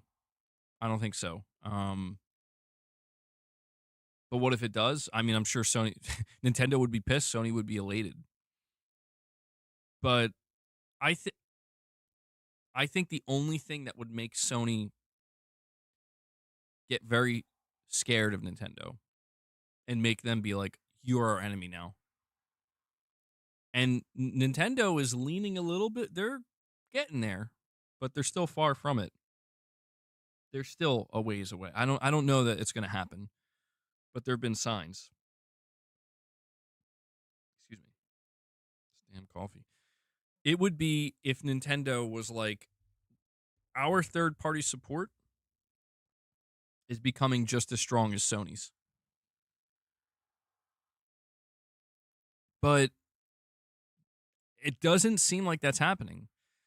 This is why I said I was truly perplexed when I read the report that apparently Nintendo was like withholding dev kits from third-party devs. I don't understand. Like, do you not want to be a third-party powerhouse? Like, why would they do that? But apparently that's what they're doing.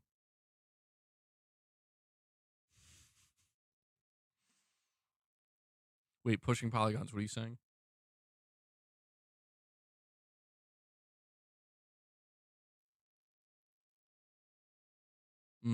Yeah, that's true, Tarnished. And Caravan, you're saying why so many reviewers liked Astro? It's like Mario? Are you saying that's why they That's why they like Astro so much. And Omen, you're saying also the market reached peak. There's no more gamers. That's why Microsoft's growth plans are about to go foobar, betting on imaginary markets. Imaginary markets, bro. I love it. We're going to go over that report, by the way. I'm running a little bit behind with going over these reports. I apologize. And Caravans are saying Wii U people thought it was an add-on. That's true. Yeah, people were very confused with the Wii U. Let me read this report from Jason Schreier. There's going to be a bit of a pivot going back to the Microsoft thing. When it comes to Sony and Nintendo, I think there is future competition to be had, but I think we're not quite there yet. Luna, are you serious?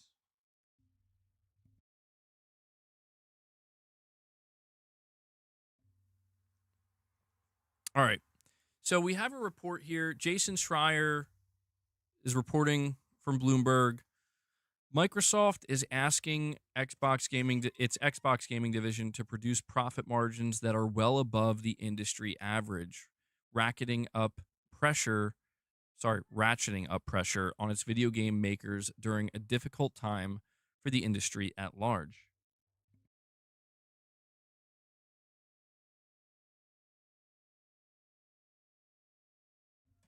Over the past 2 years, executives at the Seattle-based software giant have set an across-the-board goal of 30%, quote, accountability margins, a term Microsoft uses in lieu of profit margins, according to people familiar with the business.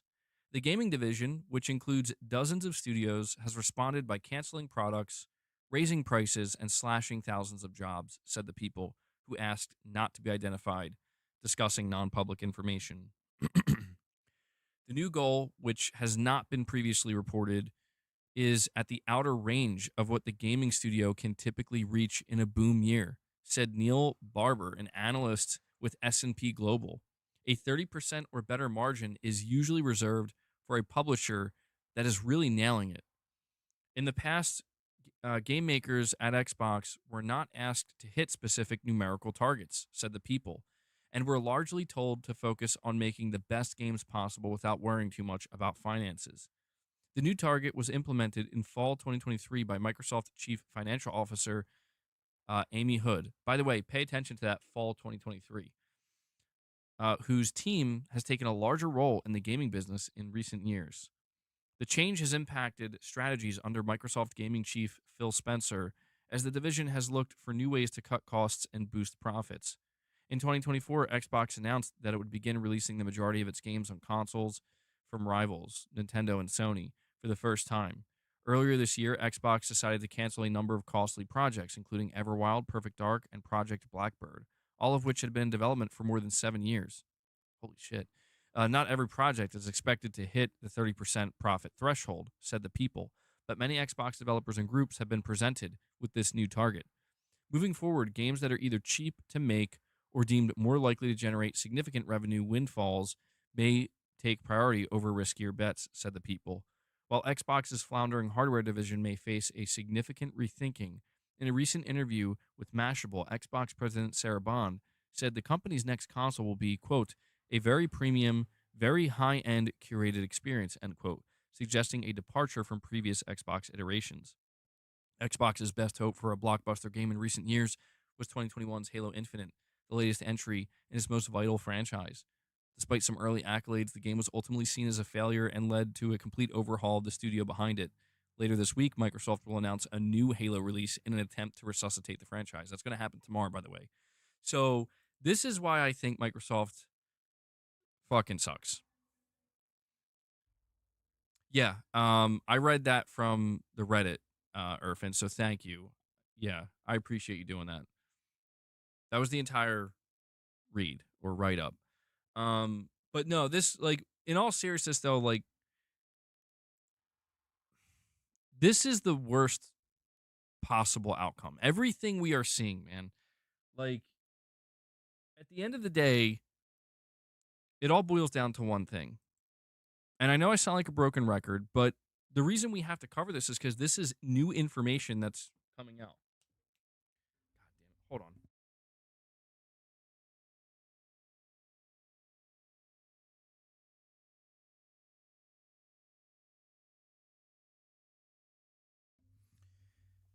It all boils down to one thing, guys. The Activision deal. Like, again, I apologize for sounding like a broken record. I apologize that we have to keep going down this road, but it's because the things that are now happening, the results that we are beginning to see, these reports, these new mandates, everything, you know, going foobar, as Omen put it. Um, this is all stuff that we tried to talk about. We did talk about. And, a lot of us got ridiculed. And I'm not going to lean too much into that because it's neither here nor there. It's water under the bridge. But the reality is, Jason's report here points to, I want to read this part one more time. It says here, in the past, game makers at Xbox were not asked to hit specific numerical targets and were largely told to focus on making the best possible games without worrying too much about the finances. This new target was implemented starting fall 2023 by Microsoft Chief Financial Officer Amy Hood, whose team has taken a larger role in the gaming business in recent years. Fall 2023, what was going on then? Tim Dog said Phil will announce his retirement at the Game Awards.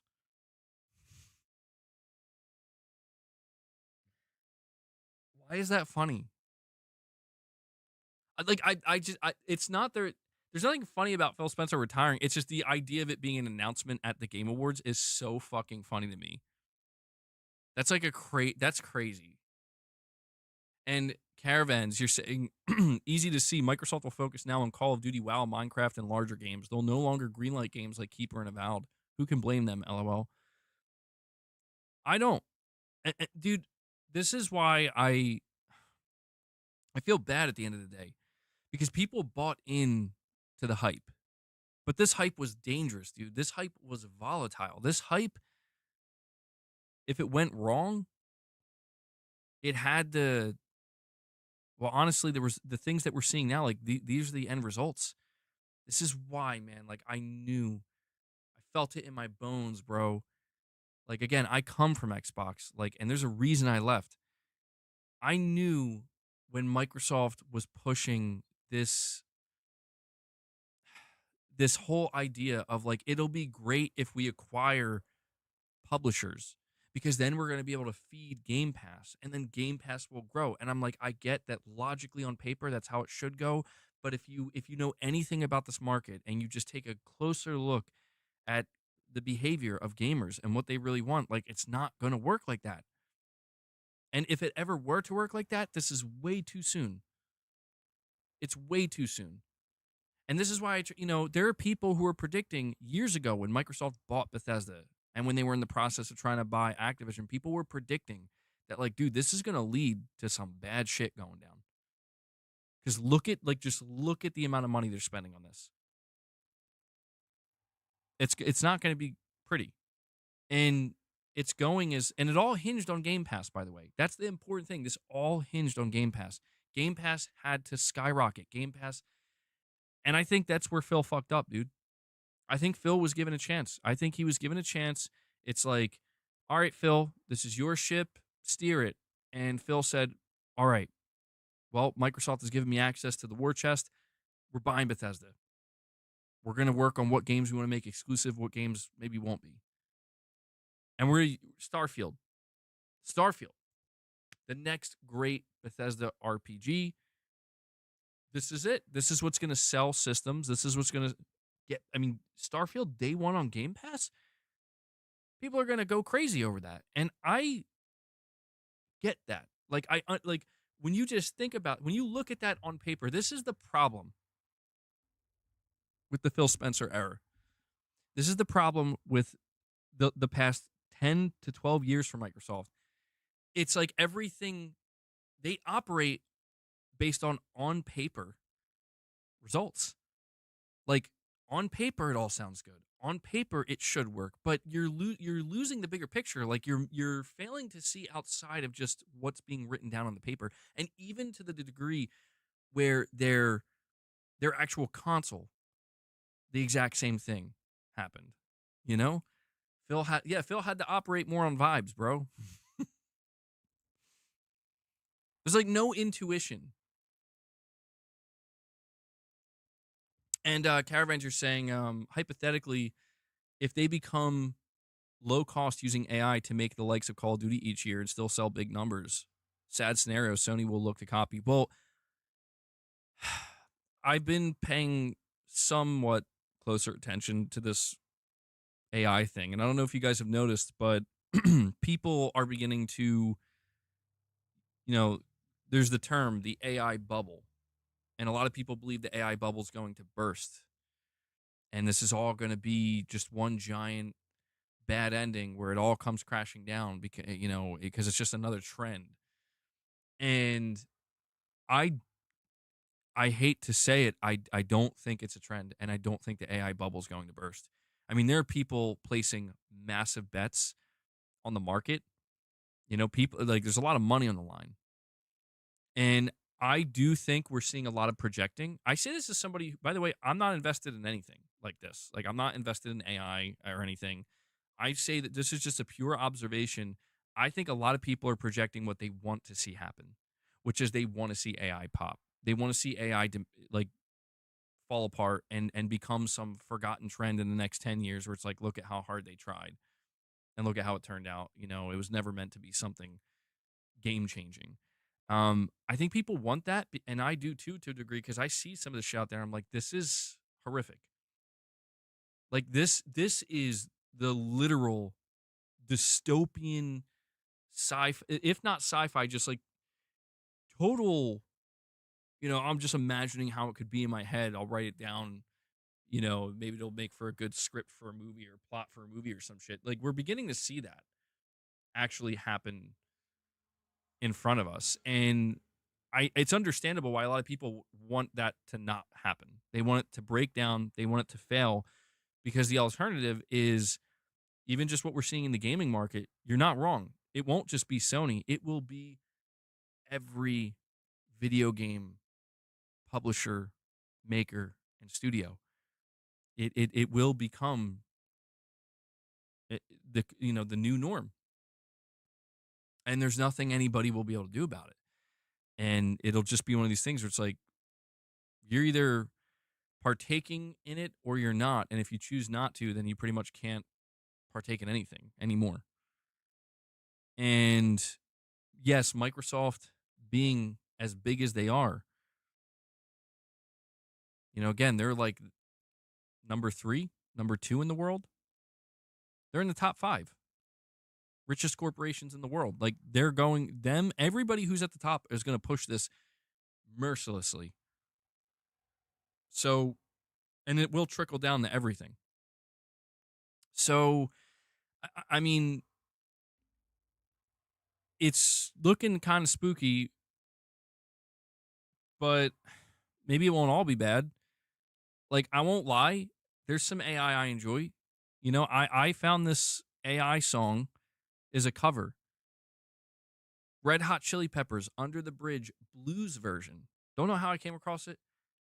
My mind was fucking blown.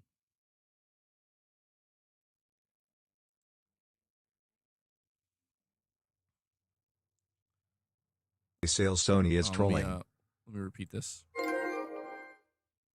At MBG, once Sony changed their Game Pass approach, it was the end for Xbox. Now PlayStation is winning. Look at Block's Friday sales. Sony is trolling.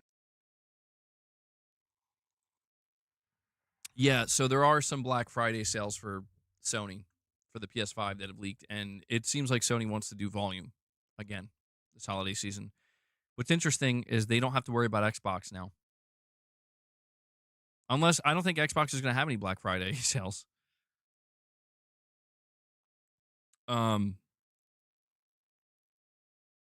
But no, I'm just saying, like, AI is here to stay. It just is. Too many people have already embraced it. These corporations are banking, literally banking on this being the future. And it is one of these things where, like, if the AI bubble bursts, it's pretty much going to destroy the economy. Like, I mean, like beyond repair. Like, it's going, like, things are going to. I'm not trying to be dramatic, but it's like things will collapse. in a way that I don't think we've ever seen. Doesn't mean we couldn't recover from it. I'm not trying to make it sound like it's doomsday. I'm just saying it's like this will be different from the housing market crash. This will probably even be different from, was it Black Friday? Or what did they call, or Black Monday or something? I remember, what year was it? The great stock market crash that led to the Great Depression. I mean, you could probably, I don't know if it could be 1929. I don't know if it would be worse than that, but it would be maybe worse in a different way.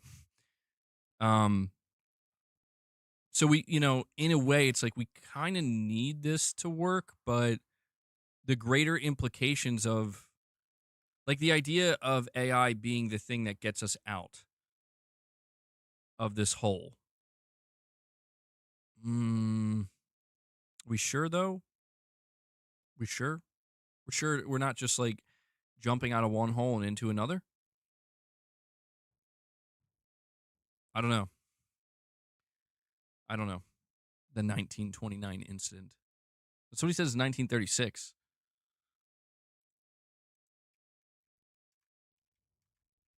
I'm going to ask AI. I've learned about it so many times. No, October 1929.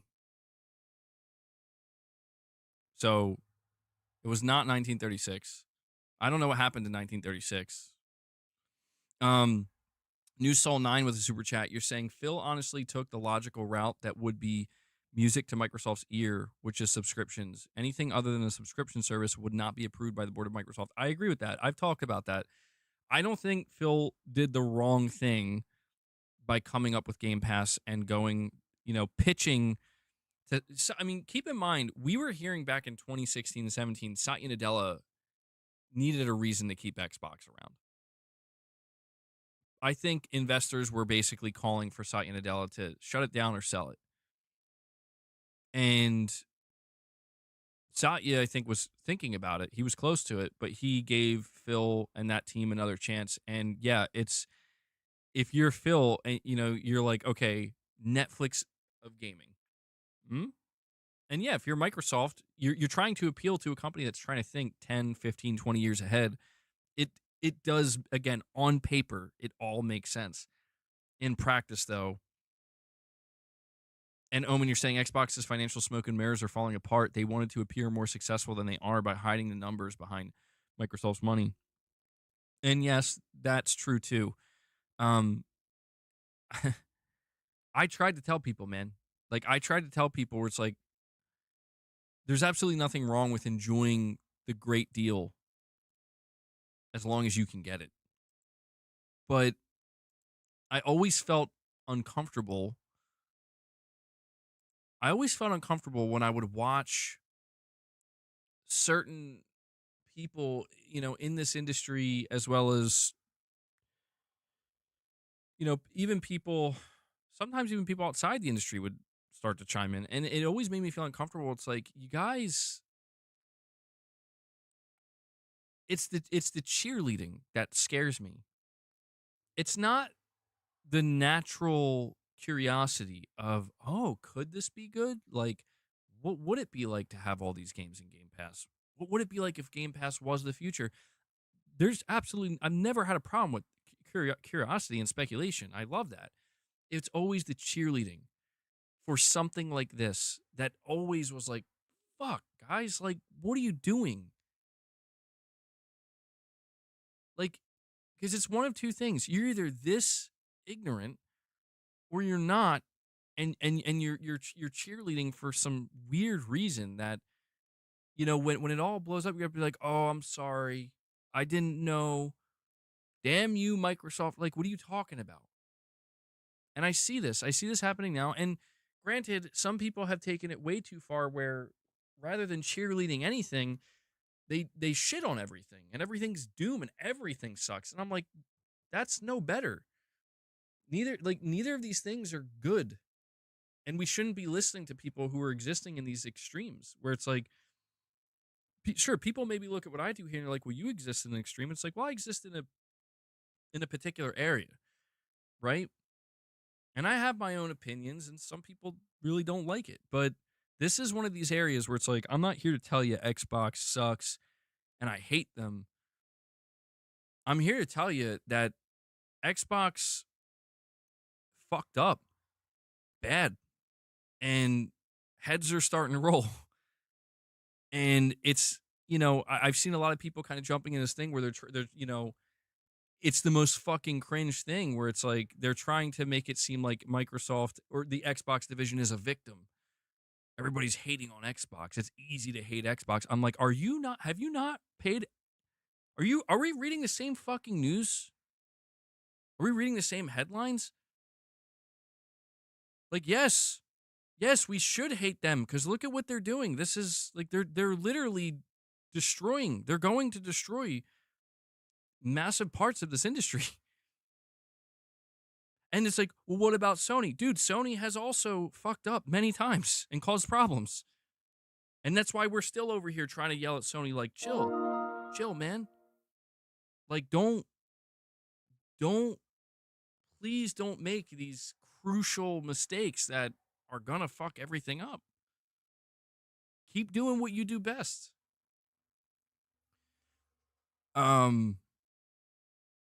Caravans are saying 100% the bubble will burst, but the tech is sound. Well, what makes you think the bubble will burst? And you're saying you def have a secret obsession with Microsoft stocks. I'm a Microsoft investor. No, I'm not.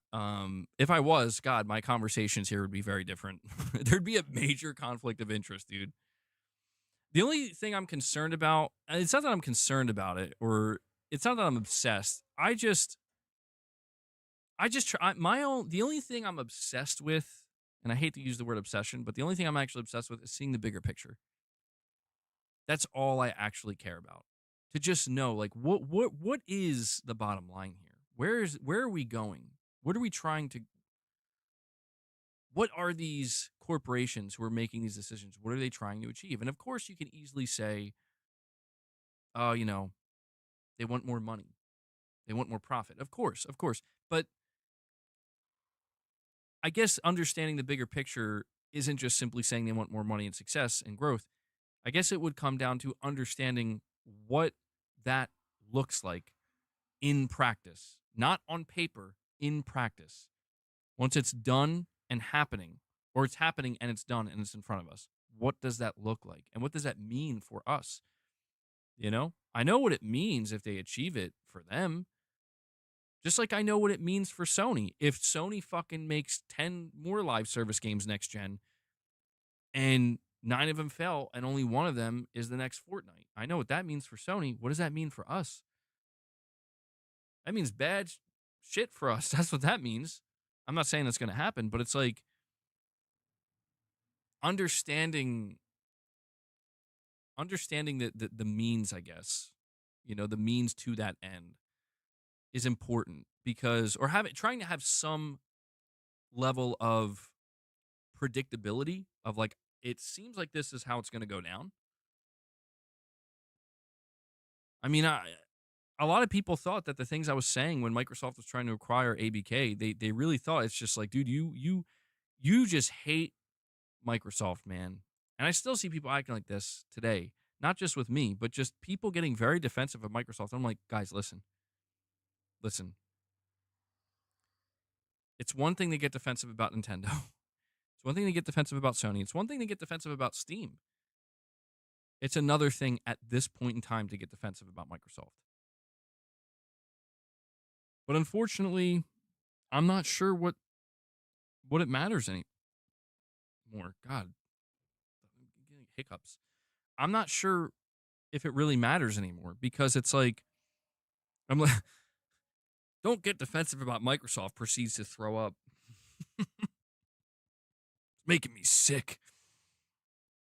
And Omen86 are saying AI was actually made for Stephen Hawking's meme vids. Dude. I can't even believe some of the shit that's out there, man. I'm like, this is I guess this is where we are, guys. This is where we are. But look at this. So let's focus in a little bit. The most concerning thing about this Bloomberg report in regards to Microsoft is this newfound pressure. So every studio underneath Microsoft now has a newfound pressure where you need to have a 30% profit margin.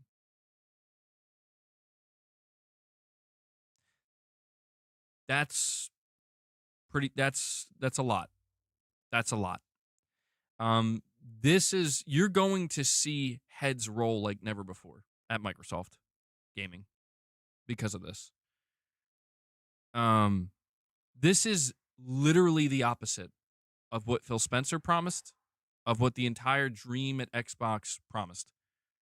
The entire dream at Xbox promised creative freedom, creative integrity, and the ability to experiment because you are protected by Game Pass. Because your game will be made for Game Pass, and we, Microsoft, who created Game Pass, can benefit from that, and you, the developer, can benefit because you don't have to worry. You're safe with us. This might be the most brutal 180.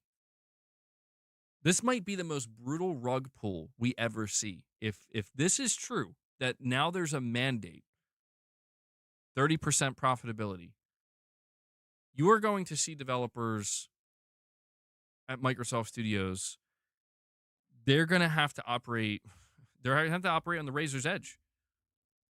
And great things can be produced by that, to be fair. You know, diamonds are made under pressure, but you're talking about a lot of teams. You're talking about a lot of developers. You're talking about a lot of studios, man, and a lot of games. And I can tell you right now, no fucking chance in hell do even half of these teams make a 30% profit. No chance. It's going to be bad. It's going to be fucking bad. And it's not just Microsoft. It is the industry. Most of the industry is going in this direction. It's just that Microsoft is doing it more aggressively and more rapidly with seemingly zero regard for like there is no like think about Hellblade, man. Like think about Ninja Theory. Like they're fucked, man. Like what role do they play? Well, I don't know. Maybe they could be like a support studio. They're good with technology. They're good with Unreal Engine. So maybe that. But I mean, in terms of like why they were acquired to make great games that are gonna, compete with some, maybe something that Sony's putting out. It's kind of like what Caravan said earlier too, where you're talking about games like The Keeper and Avowed, and it's like, they're done. Like these games are not being made anymore. And I understand it's like, who can blame them? I'm not shedding tears over that. Fred, as far as I'm aware, no. I got I haven't heard anything about that individual at Microsoft. I've heard like previously it was being circulated that person has stepped in or something and is now involved with making some larger decisions. But there's been no confirmation of that, so I'm not sure. Oh.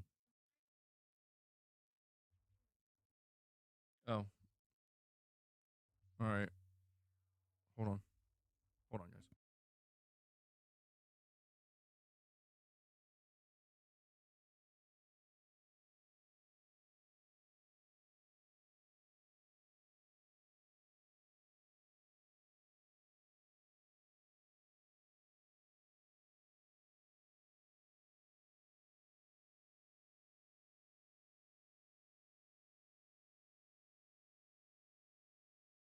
Sorry, I have to keep walking away like that. Yeah, I just gave up, bro. I'm out. I mean, they could sell some studios. Like, listen, man, the canary in the coal mine was Hi-Fi Rush. It really was. Hi-Fi Rush did everything it needed to do, to the point where you had Phil Spencer, Aaron Greenberg, people from the actual Xbox division celebrating it, saying it was a success by all their metrics. And I know this is going to sound crazy. See, this is why I'm trying to prove to people, like, I'm not like just a flat out Xbox hater in that way. I'm sure they weren't lying.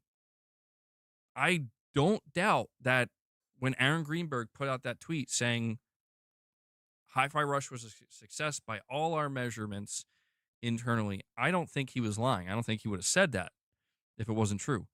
However, I think what actually happened is, turns out Microsoft, you know, the guys above you, the board of Microsoft, they have a different set of expectations. Their numbers are different from yours. And so it turns out you didn't hit those numbers. Aaron, Phil, didn't happen. And then that was the most shocking thing, is like people were just they were stunned when it became clear that, like, yeah, this studio is getting shut down. And you know, luckily Crafton saved them. Although, did you guys see with Crafton? Crafton just came out and said that they're taking a AI first approach. They literally just announced this today. They're taking an AI first approach. So it's like, okay, like, all right, there we are. But when that happened, people were so shocked because it was like, wait, you guys said this game was a success. This game won awards. Like, this was the most awarded game Microsoft had in years. What the fuck are you doing? And there was so much damage control that was attempted after that. And I tried telling people, like, guys, like, that's them in a nutshell, man. This is why you, like, I don't mean this towards the casual gamer, because the casual gamer doesn't know any better. The casual gamer doesn't know. They just see an Xbox, maybe they buy it and they play on it, whatever. But for people who are paying attention to this industry to any capacity, it's like, you got to know by now. You got to know. Omen, I'll read yours first because I think you're heading out. You're saying, I'm out, MBG, going to play Yotei. Good stream. Happy to give my support. Peace, everybody. You're all legends. PS Sonic Racing is... Well, hold on. Are you saying Mario Kart? Because I think it's not as good. It's not as great as Mario Kart. All hell Sega. I think you gotta flip it, right? Unless I'm reading this wrong. I think you almost got it right. But you are saying PS Sonic Racing is better? Apparently it's very good. I've heard good things. I've heard really good things about it. Yeah. Don't they have like SpongeBob in there now too? Right? I was too fast. Sonic is better. Well, Omen, thank you for tuning in, man, and I really appreciate you dropping support today. And enjoy Yotei. I hope to see you in some upcoming streams. You know, we're approaching November, December. Sure, some interesting things are going to be going down. Should be a good time. God, what is wrong with like this weird tickle in my throat? Guys, make sure you're hitting that like button, by the way. All right. We are at 120 likes. Let's see if we can bump that up to 150 at some point. That definitely help. And then Caravans, you're saying the one guarantee with Microsoft in gaming is once they're done, they'll just shut everything and sell off IPs. When the dust settles, Microsoft will say, oh, well, that will buy me oh, well, what will we buy into next? Microsoft as a company is fine. They are. Yeah, and that is true. That is how they operate. And I don't know, man. It's a shame. It's a shame because I feel like Microsoft, I mean, they even now they have a ton of potential, but they had so much raw potential. And it feels like they were supposed to succeed, man. Like, I'm not going to lie. Like, it feels like Xbox was supposed to be a truly, I don't want to use the word dominant force because I don't think dominant is the right word. A respected force in gaming. Not by all, a beloved. You know, I mean, that's the thing, man. Like, when people look back at the original Xbox, the 360, some of these franchises, I do see like legitimate Xbox fans. I mean, I'm talking like long-term fans of certain franchises, or just they did have the original Xbox, they had the 360, and they are just like crushed by what is happening now. And granted, they didn't have any control over it, just like I didn't either. And that's what sucks, man. Is it just one of the topics that we're going to talk about before the stream is over? We're going to be talking about how pricing of the next gen consoles, I don't say has leaked, but we're hearing a very educated prediction, let's say, of how much the next Xbox device is going to be versus the PlayStation 6. And it's like, it is over before it even begins. And yeah, it would have been cooler if like it wasn't over before it begins. And it's like Microsoft's going to come out next gen with their highly competitive console with a Halo remake. I don't know, like State of Decay 3 or something, with it, another Forza, and it's going to try to really shit on Sony, and the PS6. Like that inherently is just more exciting. Because Sony's going to be worried about that. They got to be. You want to sell PlayStation consoles, you got to be worried about that.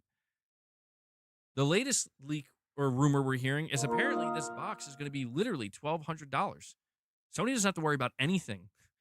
Sony's laughing, dude. Sony's saying maybe we can delay the PlayStation 6. And that's, I don't know, man. Like, that just feels, it's not, I don't want a console war. I just want a higher level of competition. Because I think that's when the best results come out usually, But yeah, I don't know, dude. Things are looking weird. This is not how I expected things to play out. We've known that they're only selling a niche product. I know. But see, what's interesting though is it's been, to be fair, it's still speculation, but now we have way more details about what this box will be than we previously did. And so now when we hear price alongside it, I think before, when we heard $1,000, I think people were like, maybe, yeah, probably not though. Like, I mean, come on, really? Who's going to buy that? Here we are like 9 months later, a year later, and it's like, I'll play another video clip. This is another one from Sarah Bond, where she was asked about the next console.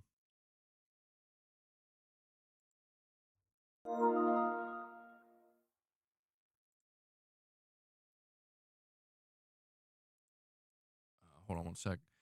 And Caravans, you're saying if Sony wants a challenge, then outsell Nintendo.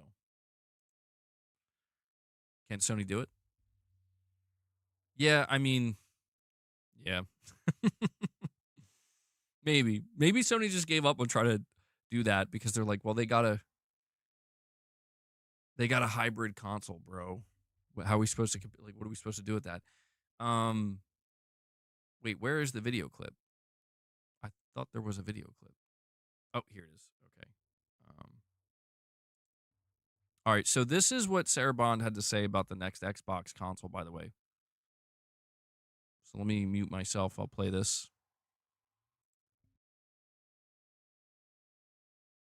Are that the next gen console will be almost more like a gaming PC in a lot of ways, that it'll be super high powered. I don't know if you can speak to that at all, but I mean, that would be helpful for me because there's a lot of like PC games I'd love to play, but like I said, getting the barrier of entry seems like it's really high. So if there was a console that could kind of be a gaming PC and console in one, like that would be helpful for me. I don't know what you can tell us about the next gen console. Any? Well, I can tell you you're right that the next gen console is going to be a very premium, very high end curated experience. You're starting to see some of the thinking that we have in this handheld, but I don't want to give it all away. We're talking a lot about. So that's she's not giving, like she said, she's not giving it all away. But I think I gotta adjust my volume here.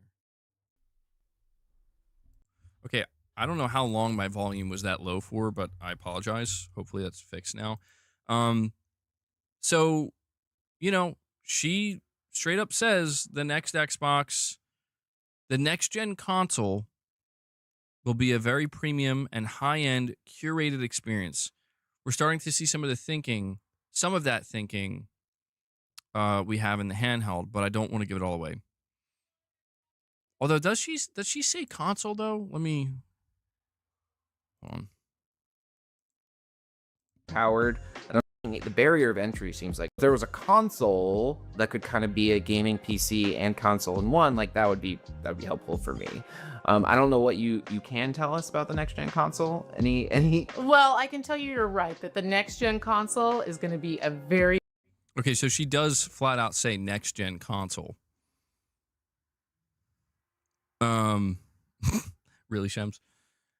And so that's what we officially heard yesterday from Sarah Bond. But I want to point this out. I have a tweet. It's from Kepler L2. For those who don't know who Kepler L2 is, Kepler L2 is a very reliable and well-informed AMD insider. This is not, this is a person where if they're going to give their predictions on price, again, they're doing so being very well-informed. They're not just throwing it out there. He was responding to something in regards to this because, this was making the rounds. And Kepler L2 simply said when it comes to the PlayStation 6 and the next-gen Xbox, he says $600 versus $1,200 is my guess.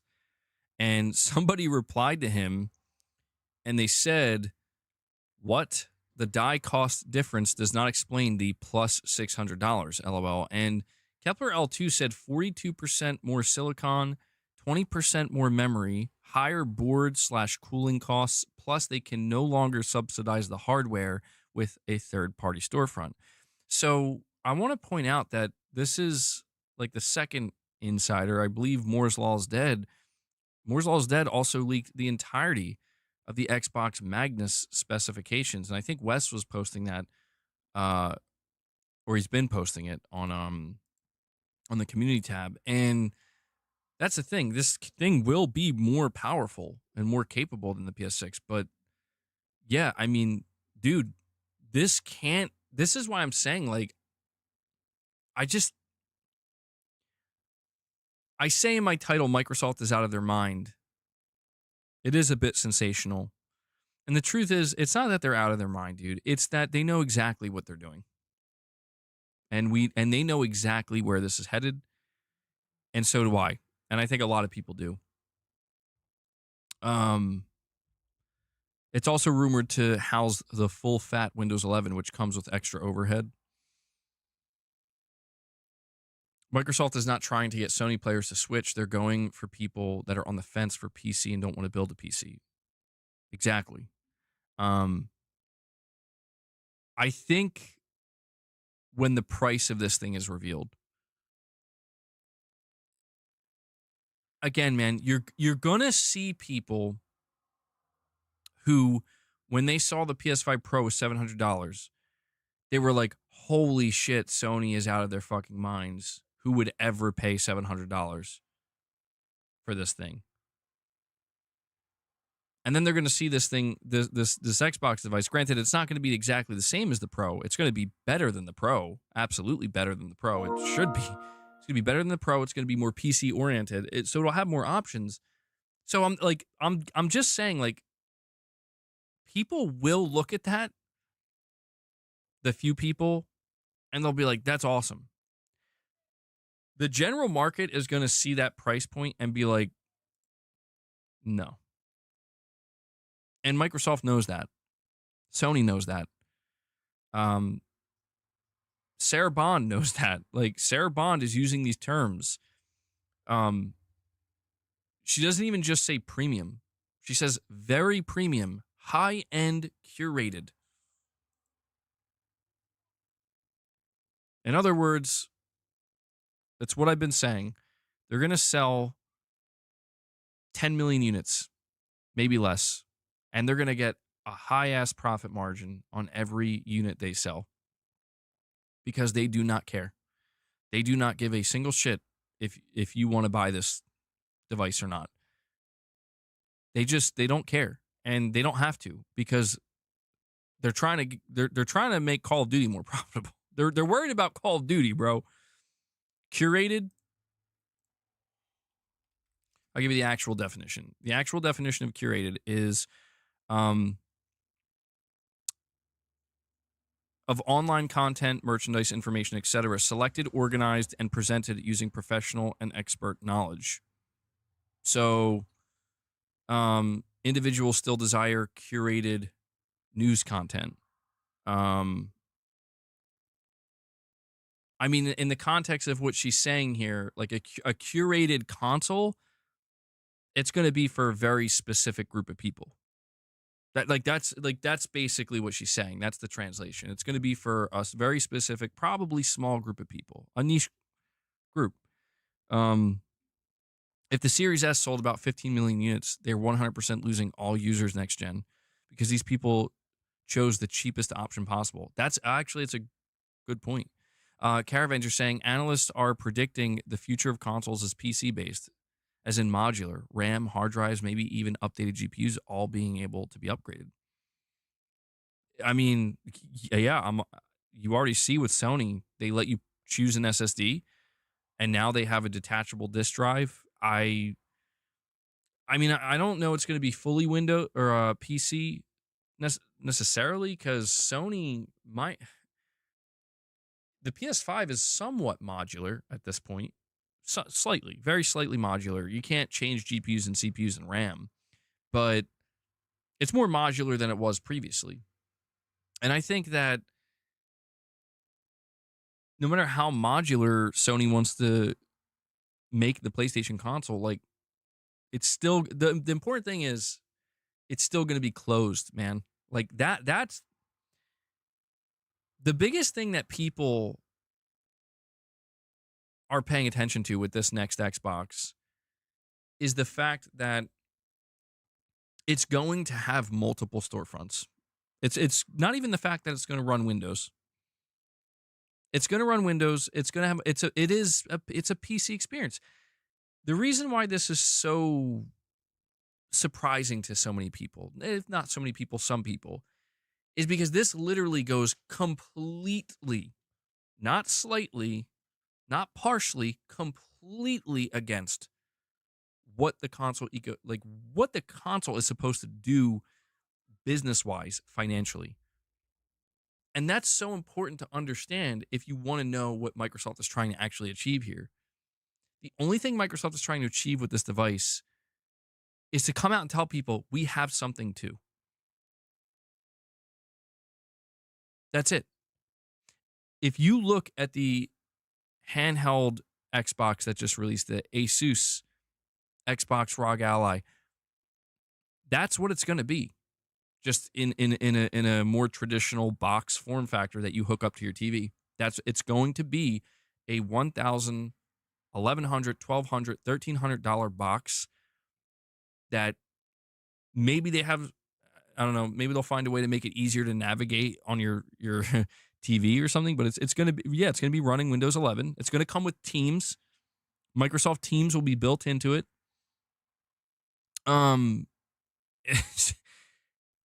And their whole mantra with it is, buy it, we don't give a shit.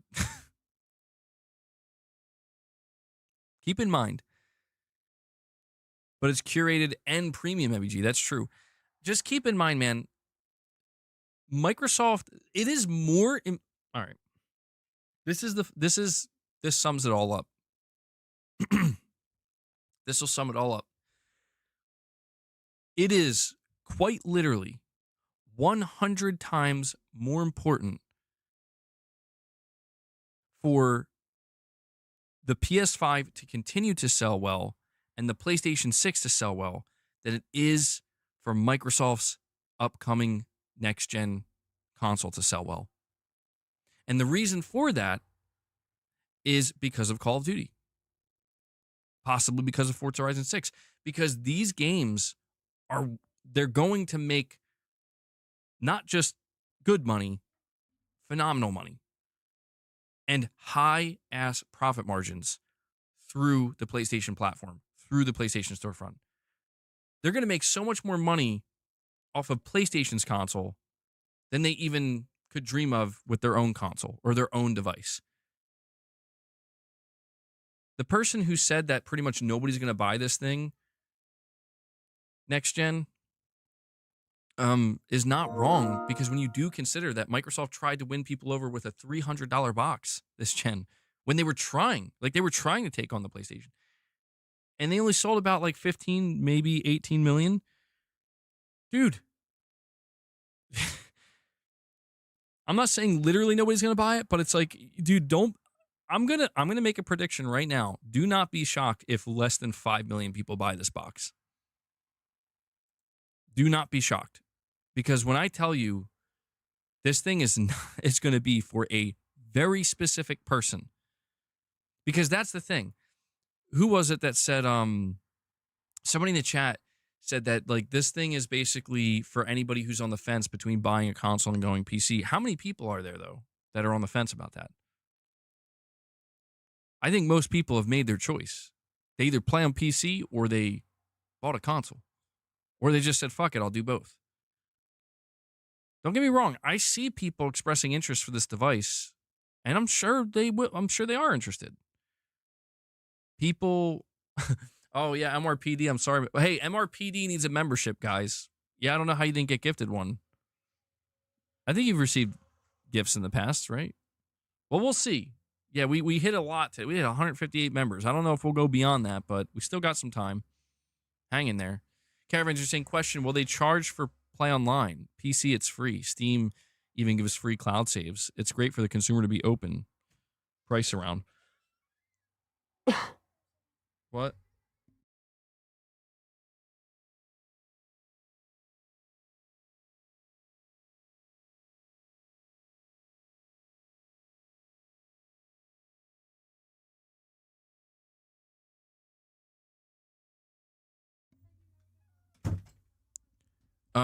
Well, Titus, it was the original goal was 100, man. And I didn't think we were going to hit it, and we just like blew past it. So I'm just, just figure keep it going, however far you guys want to take it. V2 says, don't end the stream yet, MBG. I want a membership. Well, we still have some other topics to talk about. Yeah, we got a lot today, Titus. We had a lot of great support. That's a good question, Caravans. I'm not sure. Like, I don't know. That's the one thing I'm a little confused about. I don't know how Microsoft plans on handling that. And Irfan, what is this? You just posted this on Reddit. This is from Automaton. Hideo Kojima's PT still lives. Japanese secondary school students learn English by playing the demo. By pausing the demo at certain sections, the teacher would ask a class of fifth-year students which course of action to take. Dude, that's awesome. Yo, you know that teacher just loves PT and Kojima and is like, any excuse I can find to play this shit while I'm working. That's awesome, though. That's crazy. Yeah. The fact it's PT is what's shocking. Like, what? But yeah, I just, look, the thing that I'm not looking forward to with this, this is just a me thing, I think it's fine what Microsoft is doing. I would prefer it to be different. I would prefer to be hearing that the next gen Xbox console is going to try to like be as powerful or more powerful or just more capable. You know, I would prefer them doing a more traditional thing again. But I think what they're doing is fine, considering where they are and where they're headed. I think it's fine. I don't have any problem with this box. Like, I think it is cool that, like, if you really don't want to move on from Xbox, you don't want to buy a PlayStation, but you really don't want to go true PC gaming, you have this alternative. What I'm not looking forward to is the level of obnoxious, like, discourse from certain people with this box. I'm really not looking forward to it because you're starting to see the beginnings of it with this handheld device, and it's like what's frustrating is it feels like it's the only way that these people can like remain relevant, I guess, and have some kind of voice at all. And it's annoying because it's like, dude, we get it, man. Like, you can play Spider-Man 2 on your Xbox handheld. We get it. Like, anyway, like, my question is, how many other people are doing that? Most people have already played. You know what I'm saying? It's going to be obnoxious, man. And I'm kind of not looking forward to it. Because there's going to be this whole, you're already seeing the argument like, it is an Xbox, man. It is an Xbox. Like, okay, yeah, it's an Xbox brand. I almost said it is an Xbox, Brandon. Like, like I just named somebody specifically. All right, New Soul 9, bro. I'm losing it, man. I'm like hot. I'm like heating up. New Soul 9, thank you so much for, what is that, $45 in super chats. That's very, very kind of you. You're saying, I think all of us here need to go by pure definition and more practical on what makes a PC and a console. A console is a dedicated electronic device designed specifically for, hold on. You guys fucking go. Like, come on, man. You're saying a console is a dedicated electronic device designed specifically for playing video games on a screen like a TV or a monitor. What makes PC focus on multi-purpose... Oh, sorry, New Soul. I'm butchering your super chat. It's my whole screen just crashed. You're saying what makes PC focus on multiple purposes, not necessarily just gaming. Now, I will admit that this is a core function on how you're going to interact/purchase games. It will revolve around PC. And then you say, so the best way to describe this upcoming device would be a PC console, not just call it a PC. Well, that's the thing, New Soul. It's difficult to determine. Like, I think a lot of people have been referring to this thing as a console PC hybrid. But I don't know that we actually know what that means. You know what I'm saying? Because if you think about it, you're saying we need clear definitions for PC and console. And I agree with that. I think we do have clear definitions of those two things and what makes them different. Where things get weird is basically what Microsoft is beginning to do, which is like, well, we're going to do both at the same time. But I don't think that's possible. The reason I don't think this is possible is because, well, all right, so like what aspects of this device could be considered a console? It will look like a console. It will be a box. Check. Okay. It is, this is an assumption. It's not a confirmation. We didn't get this confirmed. It is an assumption. You're going to hook it up to your TV, not necessarily sit it at your desk. That's an assumption that I don't know if that's true or not. Okay? But that I'm assuming that's what they're going to lean towards. Okay, check. It'll ship with a controller.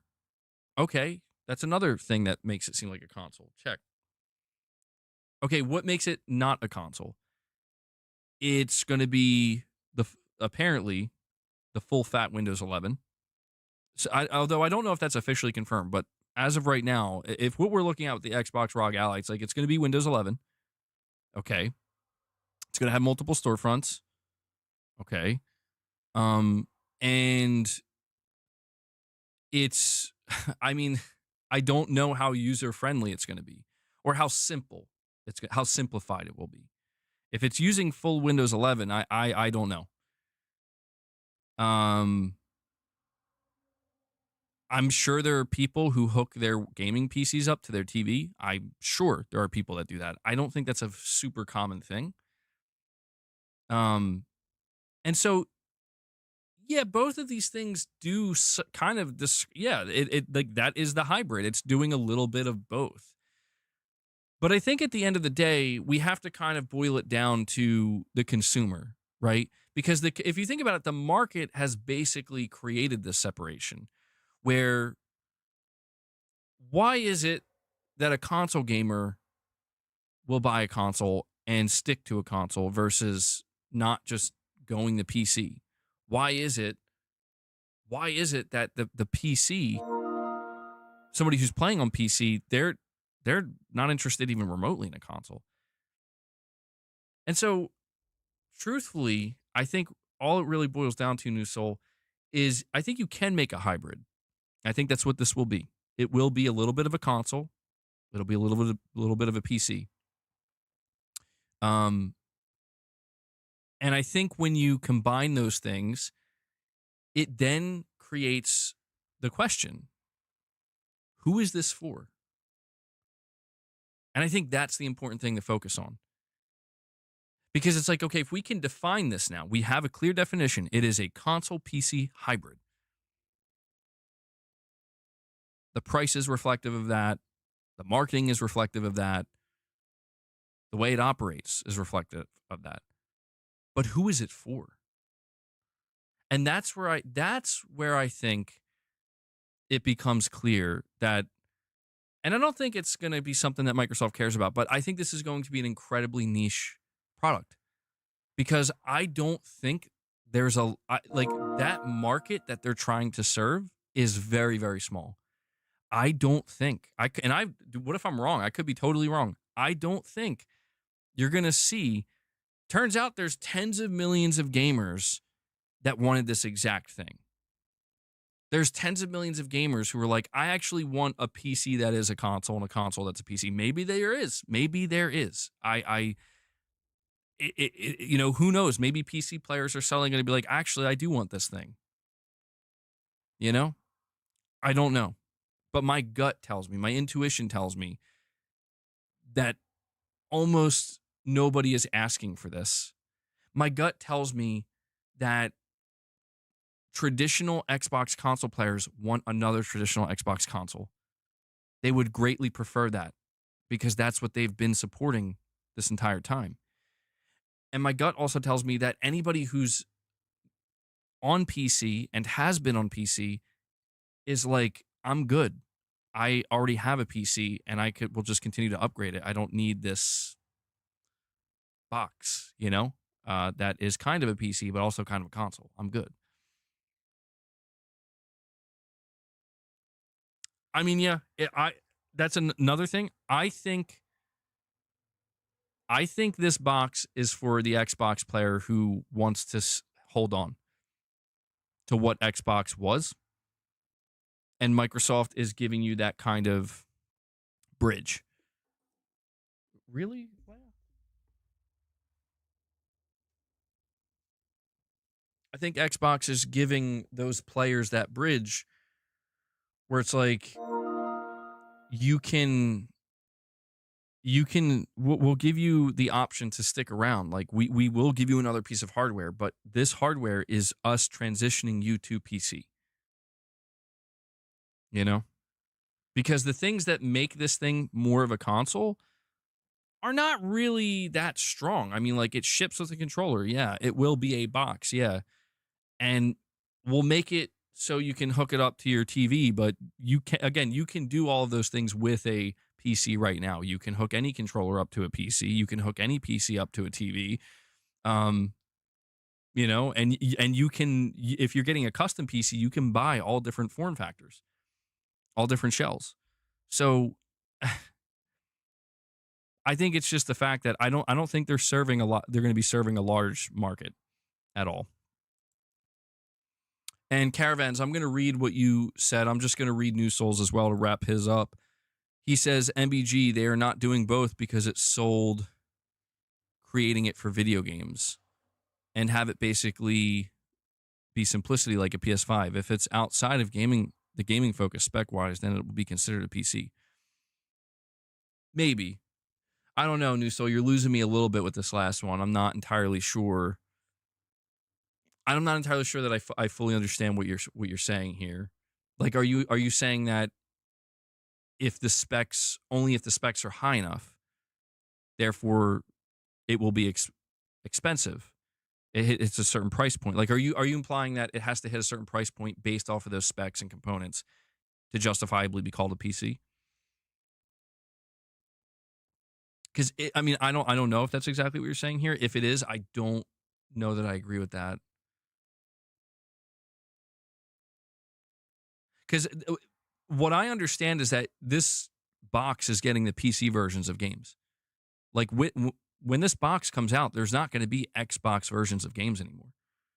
There's just going to be PC, PS5, and Switch. And I think maybe when that happens, New Soul, that will be the greatest, like, oh, moment, you know, I think for people. Where it's like, oh, okay, yeah, this is PC. Because you only have access to PC versions of games because those are the only versions you can get on this box. Now, I do think, to be clear, I do think you can get you will have access to Xbox console versions, but previous, like backwards compatible games that released for the Series X and S and maybe one. And I don't know, I guess whatever 360 games and original Xbox games as well. So it's like you will have console games there, and that will make it different from PC because you can't get that on PC. Dude, yeah, Leia just like passed out. Caravans, you're saying, for me, being open is a good thing. Won't help sell it, but a game you would want could be cheaper on Epic, GOG, or Steam, depending on a sale. Positive for me. And you're saying it wasn't an Xbox handheld. It was a ROG with a sticker. Then when it's not expected to sell well, everyone calls it an Xbox, all dependent on narratives. I agree with that. Exactly. But you said the Steam box was a console. Did I say that? Maybe I did. I don't recall calling it a console. When I think of the Steam box, I remember that was Steam trying to create a console. Like, that's honestly, if you want to see what Microsoft's going to do, you can look at the Steam box. Or wait, when you say, are you talking about the Steam machines? Because if you're talking about the upcoming device, okay, I think I understand. You might be right about that. You're talking about the upcoming rumored Valve console. Yeah, well, I mean, shit, man. Yeah, I'm not really thinking about that during this conversation, but maybe we are about to see a complete blurring of the lines. Maybe that's where this leads. Because let's not forget, Microsoft isn't just releasing one box. They said they're going to have a shit ton of devices. And I think these are all going to be from OEMs, but it's just going to be like, here we are. Maybe this is also why when I've told you guys, like, Mark Cerny and AMD made it clear that all this technology they're developing together can be used by everybody, including any device, any developer. That includes Xbox devs. That includes Xbox devices. Like, this is not proprietary tech. Maybe we are really going to see, maybe we are on the cusp of true homogenization. MBG, here's the problem that PPL go to PC cause PPL are afraid of their video game emoji. S are being deleted for meta, video game emoji. S it's a major issue for everyone. People go to PC because people are afraid of the games. They're being, oh, yeah, I know what you're talking about. Perfect image. Yeah, there's a lot of weird shit going on, dude. Not gonna lie. There's a lot of weird shit going on. Emoji. Maybe we are on the cusp of seeing a true homogenization, but I'm not so sure that that's going to be a good thing. I think it'll have pros and cons,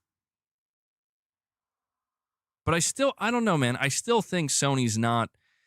The thing is, like, I think Sony is showing a much broader openness to PC and Steam, and that's obvious, but I am pretty certain that Sony still is completely centered on like our own closed ecosystem.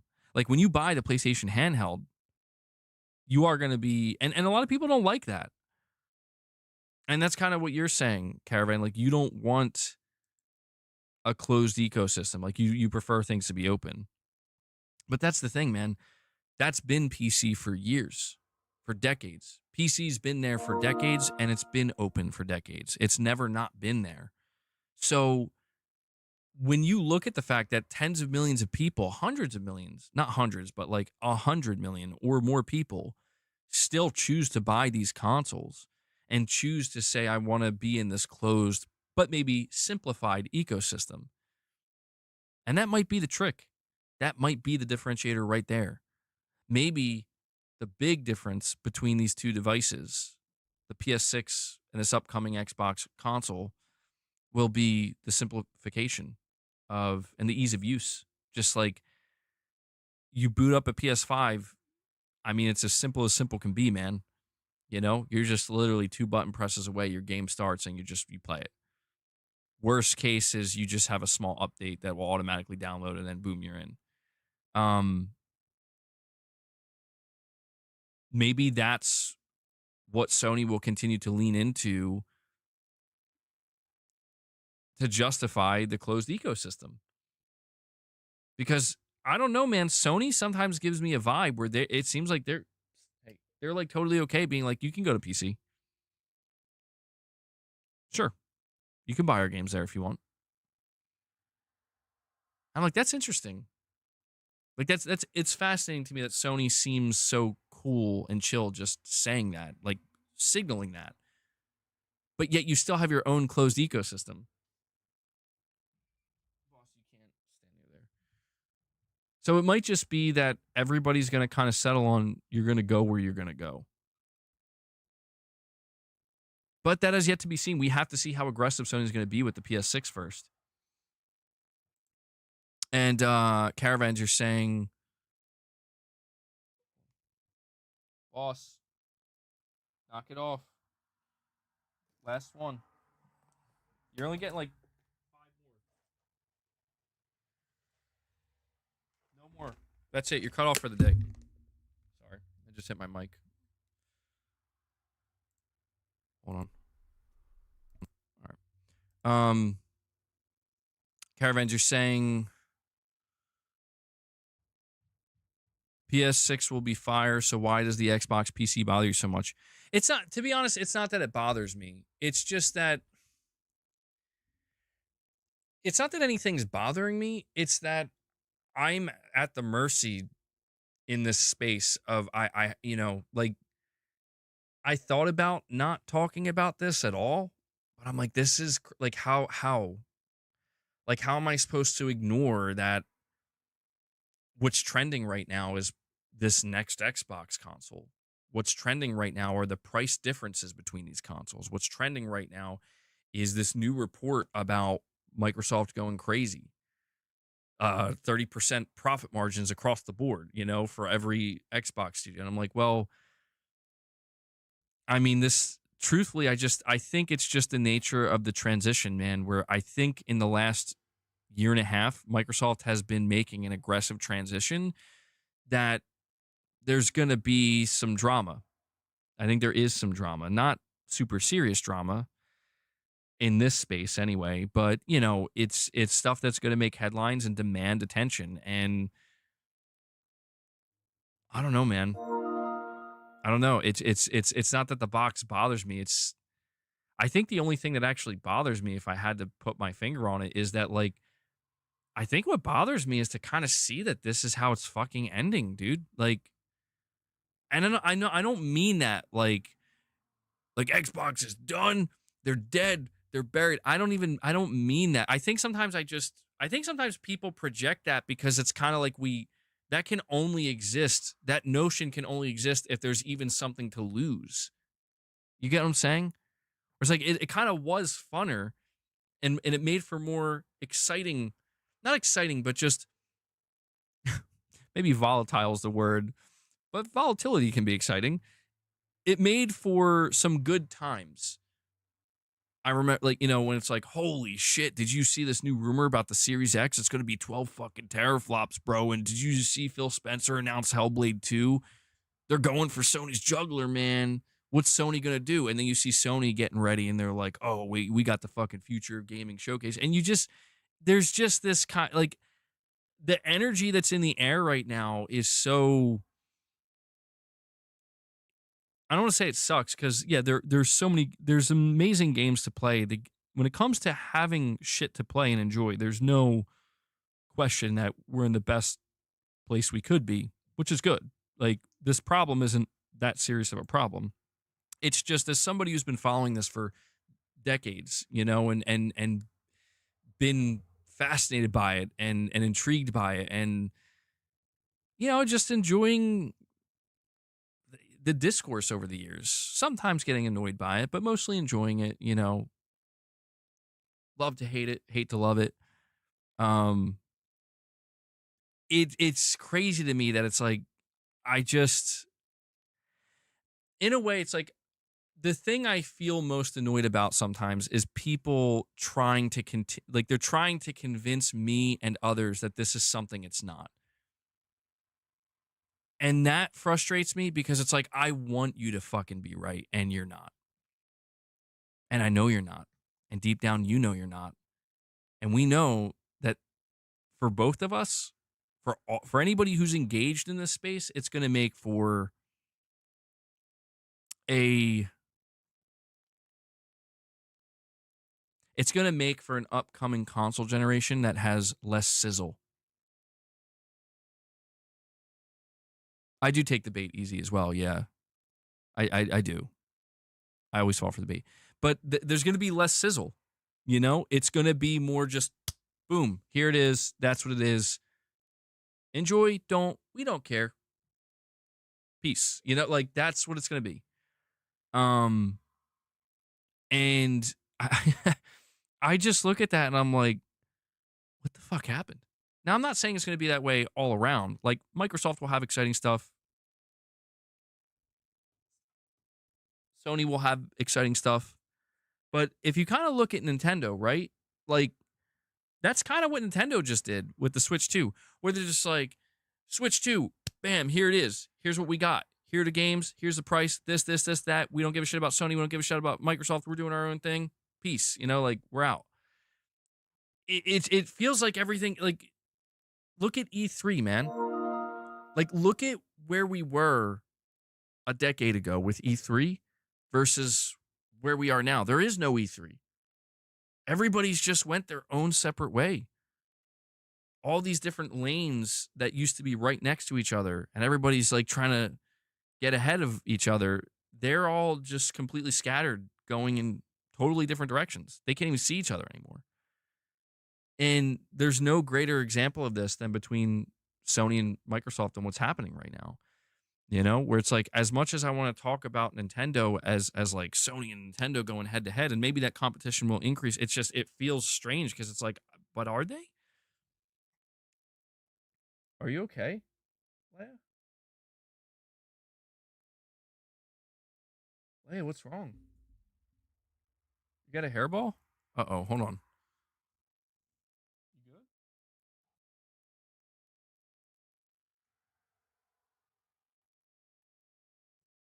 Oh, she looks like she's gonna throw up. Hold on. Maybe I'll take, I think that's enough of this. Did you, like... All right, no more Silvervine for you. I mean, Leia gets hairballs sometimes, but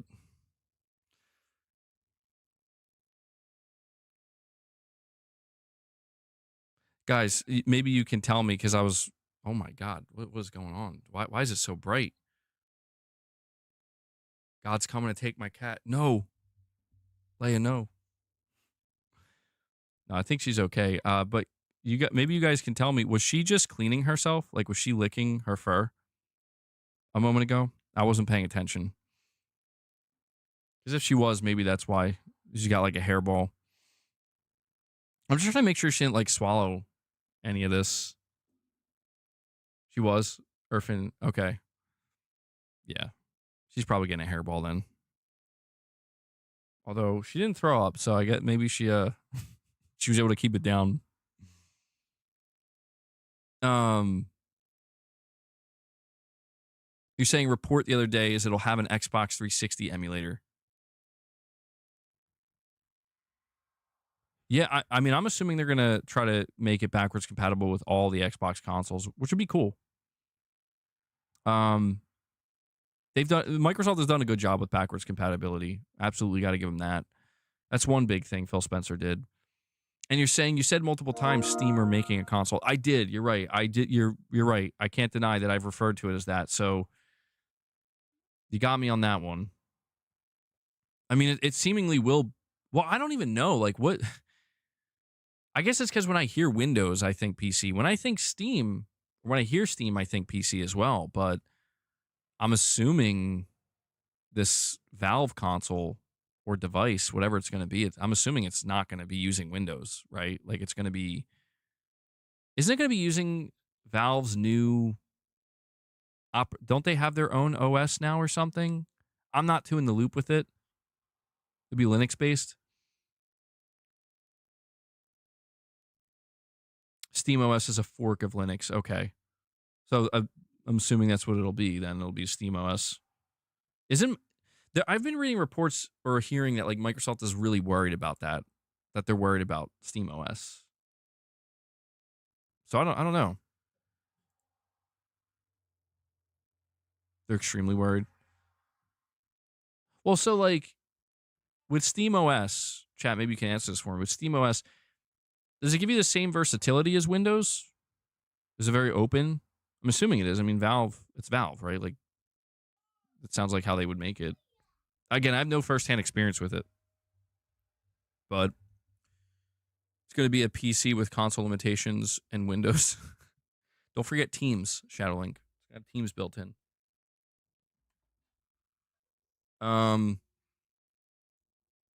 Not yet, but it's moving in that direction. Takes more to get there. Okay. And Caravan, you're saying you're at the mercy because you read it. Be happy on PlayStation. Yeah, I don't know, man. I mean, yeah. I'm gonna go. You know what? I think next gen with Xbox is when I'm gonna go all in with Xbox again. You know. I don't know. Maybe I will. Maybe I won't. I guess we'll see. Boss, can I help you, man? Stop. Back up. We still got topics. To talk about. It's not over yet. But I don't know why Boss is still acting up, dude. He's been crazy today. And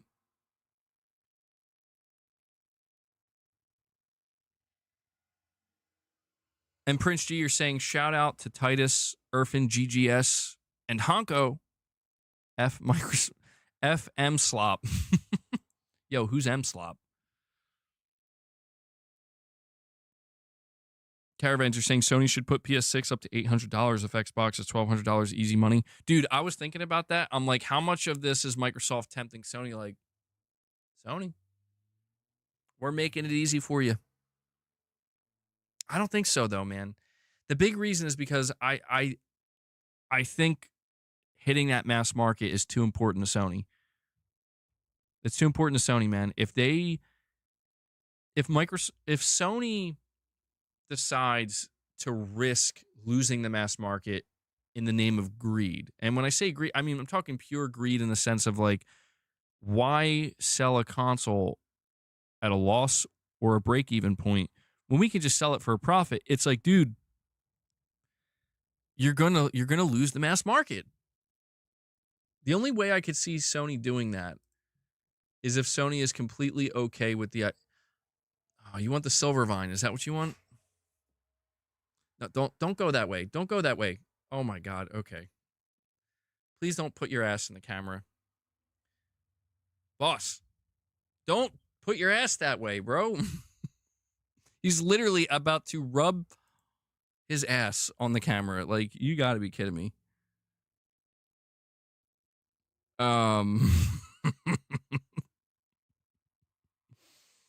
That thing we said about explosive diarrhea earlier in the stream.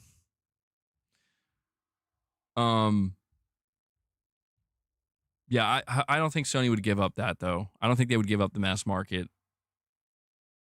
Who knows, though? Who knows? Maybe they will go crazy and be like $800. I think that'd be a fucking huge mistake. And you're saying Steam D runs Linux, but it's a mini PC with desktop. Okay. Dude said cat's twerking.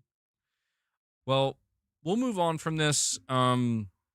There's just one other Microsoft topic we got to cover. I'm not going to spend too much time on it. I'm going to keep it short because I do want to talk about Ghost of Yotei and some sales data to wrap up the stream. But this topic I'm not going to spend much time on because we're apparently going to have it announced tomorrow.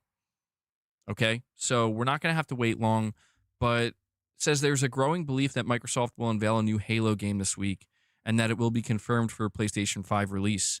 And by this week, we mean as early as tomorrow, Friday, the 24th of October. That's because this year's Halo World Championship, the series' official esports event, takes place over the weekend. Halo Studios itself has previously stated that it will have something to share during a show. Many fans believe that the developer is referring to the rumored remake of Halo Combat Evolved, which, according to reports from earlier this month, has been in the works for Sony's console. In fact, the latest report is built upon the one we just mentioned. The source is the same, Halo insider Rebs Gaming, who's backing the community-led Grunt.api. It's the latter who's claiming that the remake will also target PS5 from the drop. It continues by saying, basically, this is Rebs Gaming doubling down on what has come before. The good news is that we won't have to wait long to see whether the information is accurate or not. Again, though everything seems to be lining up rather nicely, the Halo World Championship would certainly provide the kind of venue that such a huge announcement deserves. So, guys, everything is pointing to this Halo remake being revealed tomorrow, and multiple people are saying it's going to be announced for PS5 as well. So this is I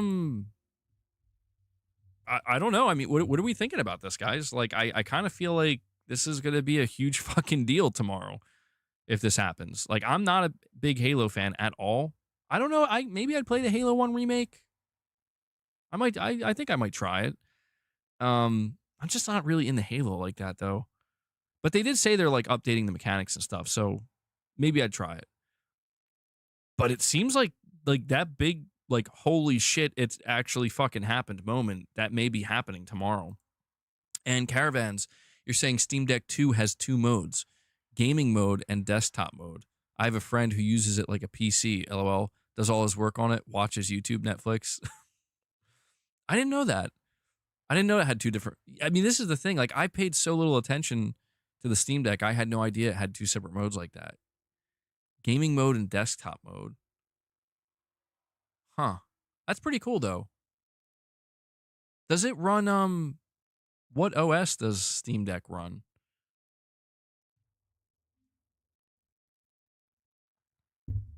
Oh, Jesus. But, boss, listen, man. I'm not trying to be rude to you. You know? I'm not trying to be rude to you, boss. Linux. Oh, the Steam Deck does run Steam OS. Okay. I don't know why I thought it didn't. I don't know why I keep thinking Steam OS is something that's being saved for this. Boss, you're fired.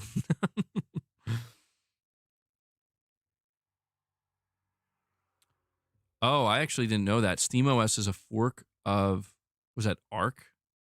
Is it Arc or Arch Linux? Same as the OS for PS4 and 5. It's a Linux kernel.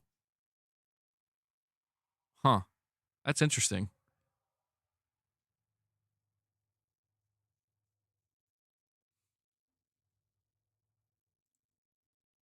Let me check something.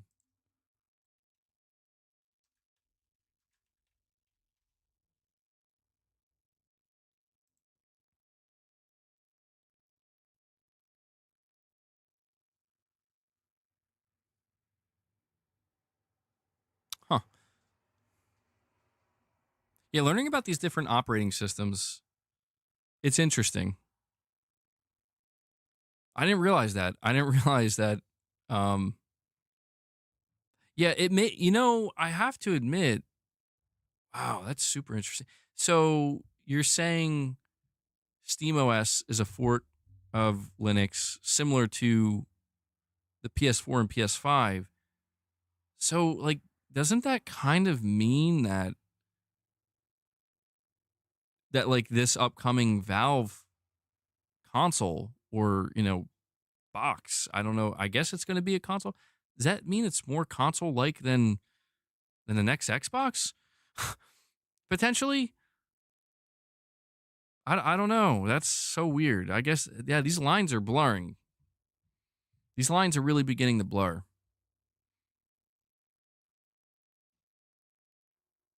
Technically, yes. That's crazy.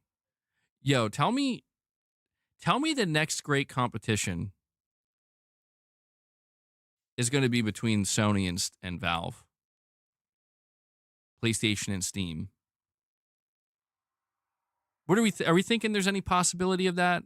I feel like no, cuz Sony already put their games on Steam, dude.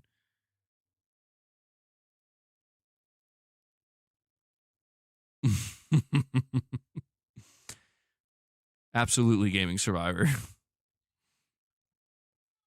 I can build a Steam console with PC parts. Sorry, the PS4 and PS5 OS are forks of FreeBSD Linux. Okay. I have no idea what that even means or what the difference is. I never really thought about that. I never really thought about what the PlayStation operating system is built around or like where it comes from. Like I guess I just assumed it was totally bespoke or like Sony created it themselves. They didn't It's not a fork of anything. Yo, you know what Sony needs to do? Fuck, man. Like Sony needs to go back to what they did with the PS3. They need to bring back the XMB, and I feel like Sony needs to lean more into what they had going with the PS3, man, where you had the cross media bar and there was like gaming and videos and music and photo. I just thought that was so cool. Like I wasn't the biggest fan of the PS3. I enjoyed the 360 a lot more, but I always remember thinking to myself like, holy shit, the XMB is this thing's awesome. And like the fact that they had all those different the wave and the different colors you could choose and you could set it on like to be monthly, it'll change colors monthly. I fucking love that. I wish Sony would do something like that again. There was something so tantalizing about it. Yeah, and the PSP had it. I don't know if they'll ever go back to it, but they really should consider it. You think we need more experimental things, Dreams, Concrete Genie, and more PSVR 2 support? Yeah, I'm a little concerned about PSVR 2. I feel like Sony's completely given up on it, man. MBG, why do you think Microsoft is pushing for this console to be a thing when they know it'll fail? Not from the higher ups for sure. I think it's because I think so when we go back to Sneakers SO and what he said, I think not enough people are picking up on the fact that Microsoft was going to do an original console. A more not original, a more traditional console. Microsoft's plan, and I remember these rumors, we were hearing them back in 2023. Their plan was to try to replicate the 360 and get out a year ahead of Sony in 2026 and have a big launch with Gears and Halo. Excuse me. And Sneakers SO said that it just like never got greenlit. Like the plans, the idea was there, but they never they just never, they're like, no, we're not doing this. And I think what happened is the transition within Microsoft occurred. And I think what I'm trying to say is I think somebody, maybe it's Phil Spencer, somebody inside of Microsoft pleaded with Microsoft, the higher ups, the C-suite, to at least let them do this, to do something. Because I think the C-suite at Microsoft was like, we're done. Like, we're exiting, we're out. We're not doing this. We're not doing hardware anymore. And I think somebody within Microsoft had to like basically fight to just get this thing to happen. And I think the only way Microsoft would agree to that is it's got to be Windows, like truly Windows based. No more closed ecosystem, no more Xbox storefront. Windows. It's got to be Windows. And I think that's what it is. I think Phil Spencer, if it was up to him, he would be doing another traditional console launch. I do believe that. I could be wrong, but I think there's a lot of people in the Xbox division where if it was up to them, they would still be doing it the way that Xbox has kind of always done it. But the ABK acquisition happened, and that changed the course of everything, man. That was the inflection point for Microsoft in gaming. Absolutely. Not Bethesda. ABK.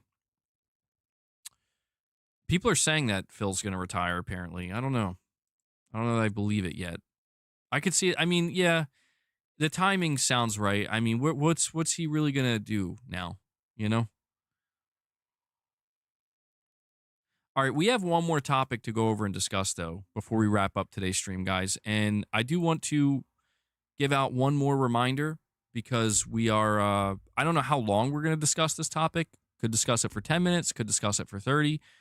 But before we dive into the final topic, which talks about some sales data in regards to Ghost of Yotei, Helldivers on Xbox, and just general stuff, continue to support. The stream has been going very, very well. Thank you guys so much for that. But again, tomorrow morning, we're going to be doing a Morning with the Misses early Halloween special. We more than cleared the goal to make that happen. So if you're a channel member, look forward to that. But some people were saying they were still hoping to get membership gifts or get gifted. So I'll just kind of throw out this last call. Any more support, memberships, super chats, direct donations, all that good stuff. And again, thank you for all the support, guys. Funny thing is, the original plan that won for Xbox was this box that is being rumored now. The original team that proposed Xbox wanted this thing. The Web TV team proposed something else. Yeah, that's true. I remember hearing about that. That's ironic. That's the irony of it all. It came full circle. Maybe, I don't know, maybe the box will be good, man. Maybe I'm totally wrong, and people will fucking eat that shit up and be like, hell yeah. And it'll be like some kind of great comeback. I don't know. Anything's possible, I suppose. And Caravans, you're saying Halo franchise sold 81 million lifetime, but will it sell on PlayStation? Yeah, so before we move on, we'll definitely talk more Halo either tomorrow or Sunday if it is announced. I think it's going to sell very well. If it's a Halo 1 like if that's what's announced, it's a Halo 1 remake, and it's announced coming to PS5. Yeah, I don't think this is going to be a Gears of War Reloaded situation. I think this is different.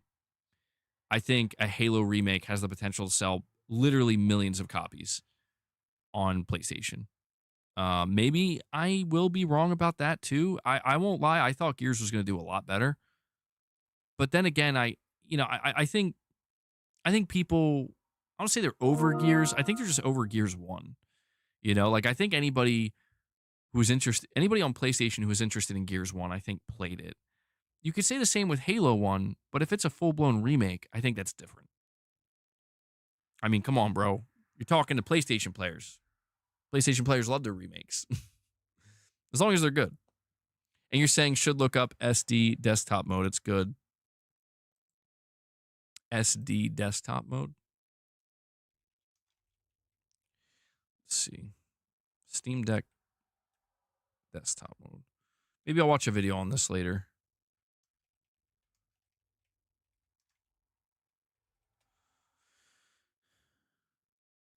There's a bunch of videos on it. Yeah, maybe I'll check this out a little bit later. I am curious. I never really looked into the Steam Deck. I know people love it.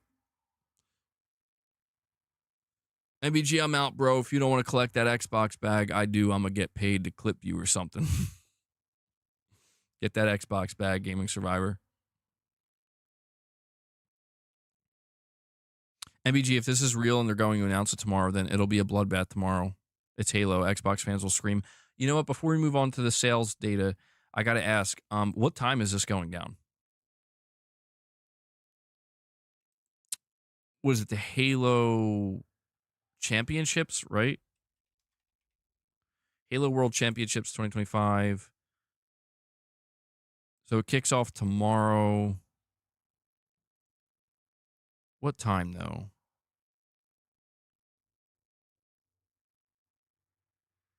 I'm looking at the event schedule.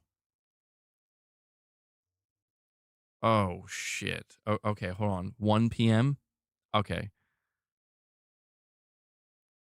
So it says Halo Studios Project Update, 1 p.m. tomorrow. Wait, is this Eastern time? Oh, shit. Hold on. I think, so it says Seattle, Washington. So I think that's going to be 4 for me, right? Yeah. I think for me, it's going to be 4 p.m. Eastern. I don't know that I'm going to, oh, I don't know. I mean, I do agree with Irfan. If that's what's announced tomorrow, it's going to be a big deal. I just wanted to make sure it wasn't going to happen when I was doing the morning with the misses, because that would be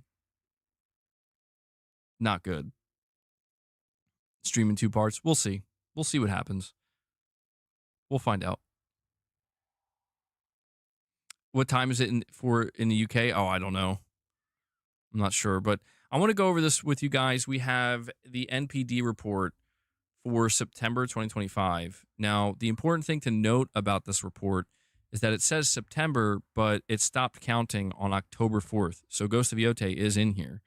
And I've been telling you guys, I will keep you updated with Ghost of Yotei news in terms of sales. I mean, news in general, but people want to know if this thing sold well or not. And we have yet another indication that it's doing well. I think some people don't want this game to do well, but I just think it is. I don't know what it means in the long run for it, but yes, Michael, I'm still live. I have a crushing headache for some reason. I do not know why. So I'm gonna have to mend that when we're done here.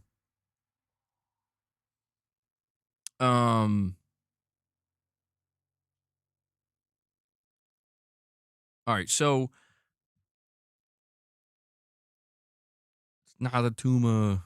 No, hopefully it's not dehydrated. Oh, I might be dehydrated. Yeah. Well, there's been a virus going around. Like my son, he's had to stay home from school. He has a cough. So I don't know. Maybe a lot of times when I catch viruses, this is the only symptom I get is just a horrible headache. I don't get a sniffly nose. I don't get it. Sometimes I get a sore throat, but generally, like I've been coughing a little bit, like I have that tickle in my throat, but really it seems like it's it was the light blasting in my eyes earlier. It could have been that. Yeah. It's a T virus, bro. Anyway, all right. I'm totally procrastinating with this. Let's go over the data. Again, September 2025 NPD report. Year-on-year total spending increased plus 10% to $4.8 billion. Hardware spending increased year over year by 24%, but that was fueled by the Nintendo Switch 2. Borderlands 4 was the number 1 selling game, followed by NBA 2K26 at number 2, and EA Sports FC 26 at number 3. Ghost of Yotei is at number 4 after only 2 days on the market. Report goes to October 4th and is already in the year-to-date top 20. So that is, to me, even more important.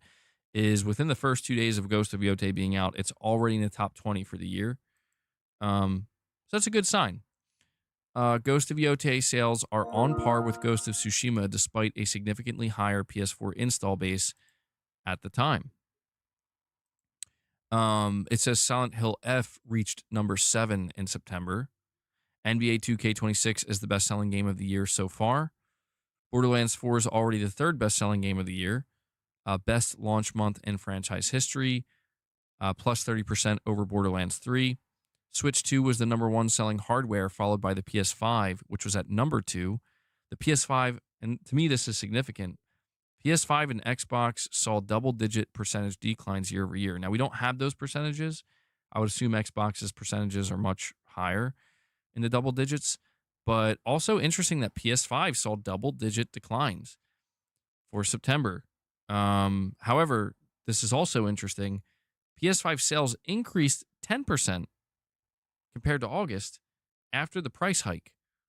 The higher price did not appear to significantly negatively impact unit sales in September. So was not expecting that. I would have thought that, I don't know. I guess I wouldn't have expected to read a 10% increase compared to August, considering September was post price increase. Helldivers 2 is back on the top 20 for the year, number 4 bestseller on Xbox for September. Non-mobile subscription spending increased by 32% year over year. PS5 DualSense Midnight Black controller was the top selling accessory. PlayStation Portal, the PS5 attach rate has now exceeded 5% in the US. So based on that, the PlayStation Portal in the US, just the US, has sold approximately 1.3 to 1.5 million units. And on a side note, PS5 sales in the US have now passed PS3's lifetime. So we have Caravan saying, is it unit sales or money sales? Like the report you read on Helldivers 2, it was the money, I think. So it was a cheaper game and was out of the top 10. Yeah, that was the great confusion that I had with that. People are, were really pissed off at me, showing me the receipts and shit. It's like, all right, guys, all right. Like I'm not against Helldivers selling well on Xbox. That's good for PlayStation. That's good for their only successful live service game. But I believe this report, let me see if I can bring it up. So Helldivers being in the top 20 for the year, number 4 best selling. I think I'm going to have to go, hold on.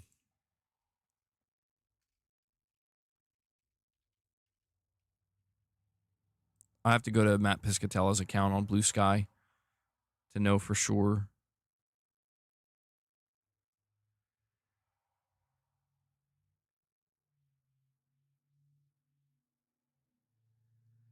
Give me a second while I look through this.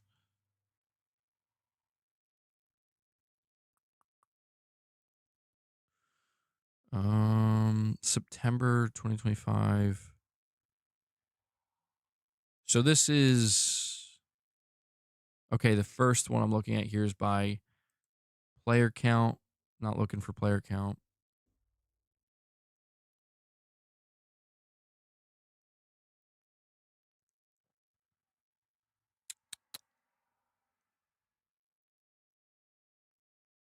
Oh, these charts are all over the place, man. I can't keep up.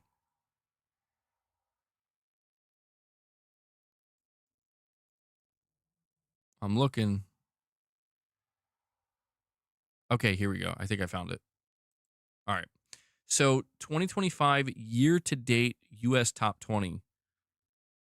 That's for both physical and full game digital.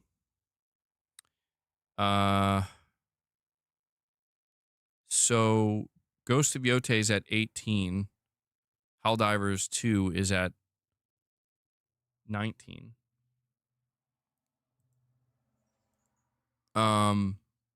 So that's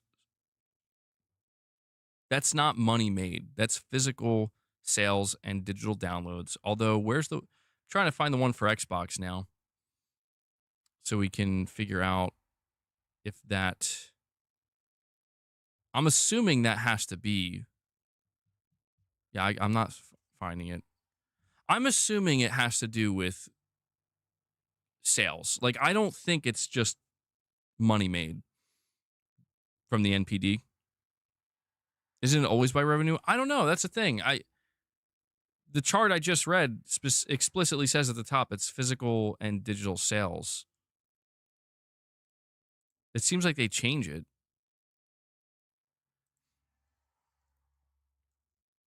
Well, let me go check my Twitter. I'm sure somebody sent it to me to dunk on me. Let me go check that. EA forms strategic partnership with Stability AI. Ah, you see? That was just announced 4 minutes ago. You see? What did I say? What did I say? God, man. Things are looking bleak.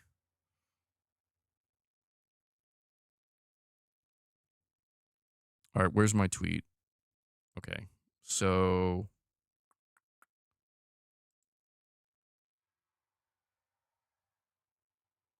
oh, by the way, somebody pointed out here. They're like 2025 year-to-date US top 20 games, the list that we were looking at. They highlighted Elder Scrolls Oblivion Remastered, Black Ops 6, Forza Horizon 5, and Minecraft, and they highlighted that these are all Xbox games. And this is why I've tried to tell people, like, yes, these are very high like, at least, I mean, Black Ops 6, high profit margin, Forza Horizon 5, high ass profit margin. Why do you like these games are up there because of PS5, bro? That's why I said earlier, like, I don't like this person sent this to try to dunk on me, and I'm like, dude, I don't know what you want me to tell you. Like, here we go. Okay, top 10 best-selling games on Xbox, physical and full game. Fuck, I think you're right. Fuck, I think it's ranked by dollar sales. Hold on, let me look back at the top 20. Is that dollar sales too? It is. No, you're fucking right. Oh my God. It's all dollar sales, dude. It's all dollar sales.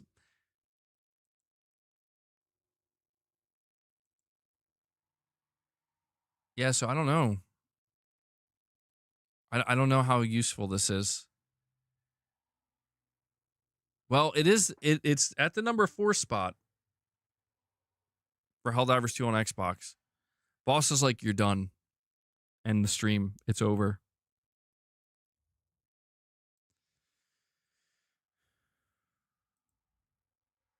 It's crazy how far people go.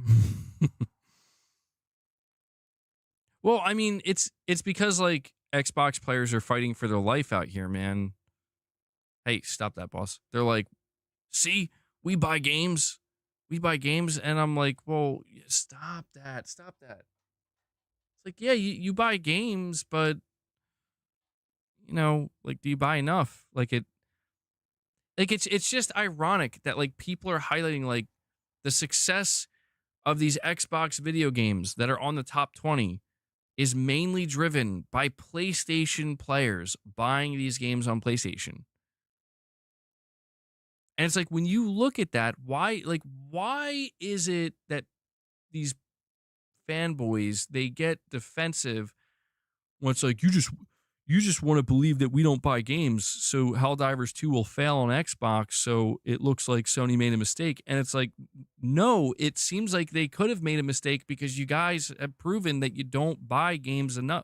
Microsoft fucking said it themselves. Like, this isn't a console war thing. It's like, guys, it's not your fault. Like, it's not your fault. Like, Microsoft told you don't have to buy games. Just subscribe. It's not your fault. So, like, of course, when a game is ported and it's not being dropped in the Game Pass, people are going to question, like, the viability of it. Like, is this thing really going to sell?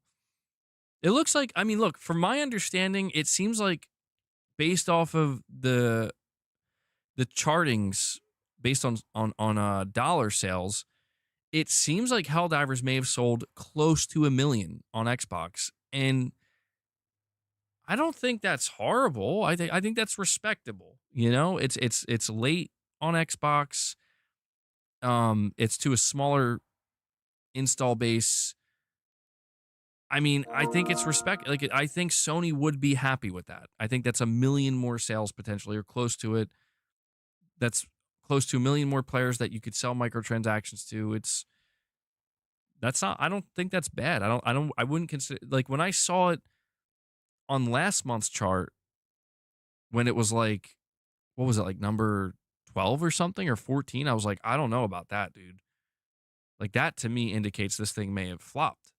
But now, if it's like, okay, we got a whole nother month of data, and it's like, no, it's at number 3 or 4. I'm like, okay, that's a huge difference. One is within the top 5, the other wasn't even in the top 10. So it's like, I'm just saying, people come at me sometimes where it's like they make it seem like I'm not trying to come up from a place of logic. Like, I'm trying to follow the logic here, at least as best I can.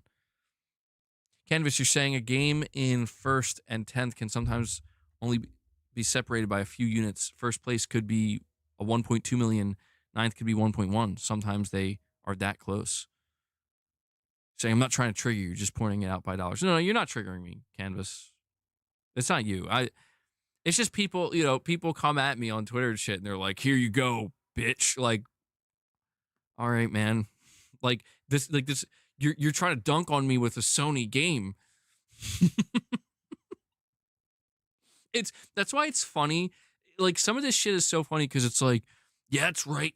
Forza Horizon 5 is like one of the top selling games of the year on PlayStation, bitch. It's like, bro, it's an Xbox game, man. Like, that, most of that money's going in Microsoft's pockets. It's not bad for Sony. It's not bad for Microsoft.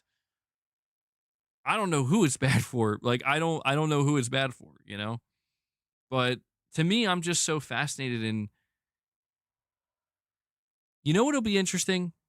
I think this will be interesting.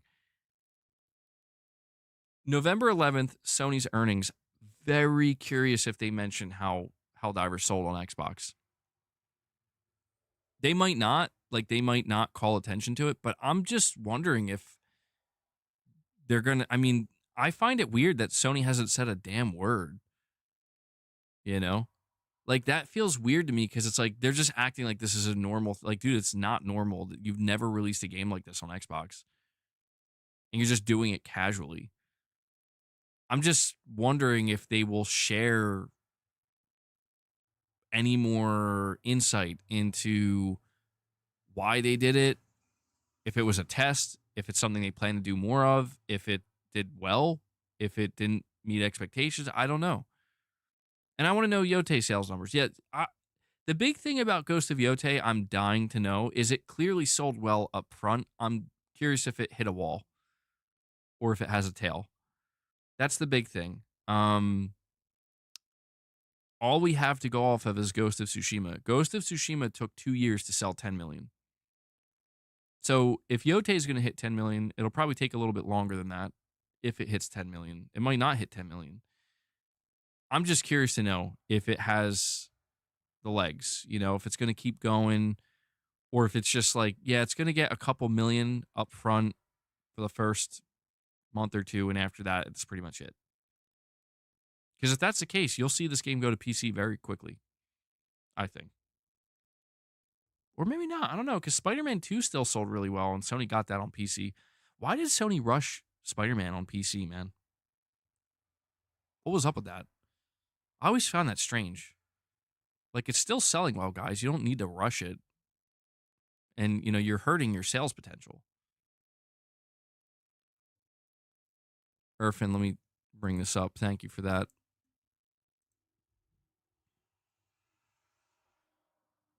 Okay, it's the stream for the Halo event. Yeah, I don't know if I'll stream it or not, guys. I feel like it would be disingenuous for me to stream it live. I guess it depends on if I do a regular stream that day or not. I might wait until after it's announced. I might make a video on it. That'd probably be the best thing to do. I'll make it something really crazy. Like, breaking news. Or like, Halo was just that doesn't sound I don't know. What's the craziest title? Maybe I'll start asking you guys to help me come up with titles. What's the craziest video title for the announcement of Halo being like coming to PS5? The rumor was low sales MBG and Sony wanting more cash with the Marvel IP. We won. That's the most toxic. PlayStation just won. PlayStation just took the last thing Xbox had. Dude, I don't know if I could ever bring myself to do it. Trying to like make this, I don't know, like some weird, like, is it real? Is it not? Creating a character practically where it's like, yeah, like that's right. PlayStation did just take the last thing Xbox had. Halo is Sony's now. But I got to walk that line where it's like, is this real or is this like, what is this? You know, is this a joke? You're just messing around, right? Caravans, you're saying Halo should just go full free to play. It's dead as a campaign. Well, what's interesting about the rumors regarding Halo is that the remake, I don't think is going to have multiplayer, which I think is, I mean, I guess I could understand that, but yeah, they have like multiple projects, and apparently they do have a free to play Halo multiplayer. That's when they said it was like Fortnite. I think what they meant by that is it's going to be supported.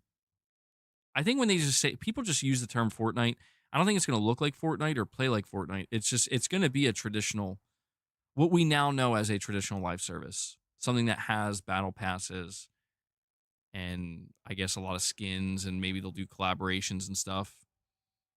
But I agree. I think Halo going free to play needs to happen. They tried to do live service with Halo Infinite, and I don't know, man. I'll tell you this.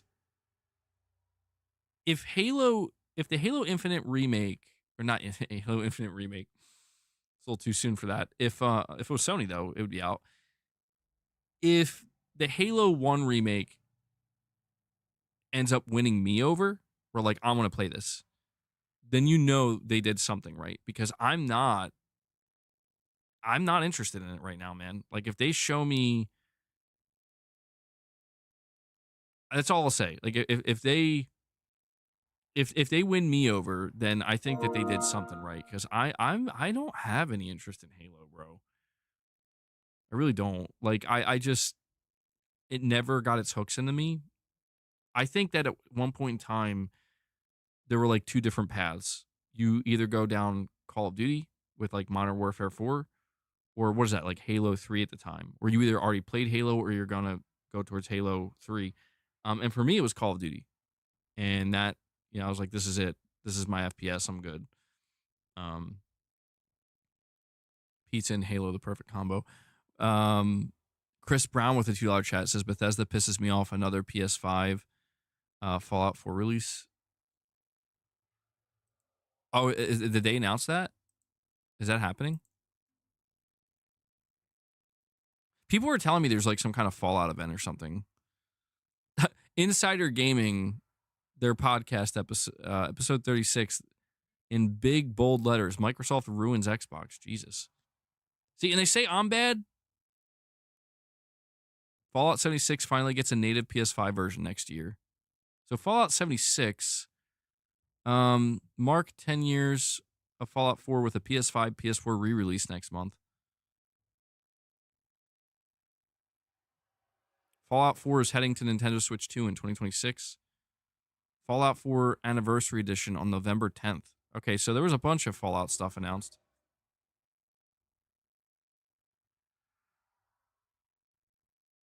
And then I see PlayStation posting about the freaking God of War DualSense, bro.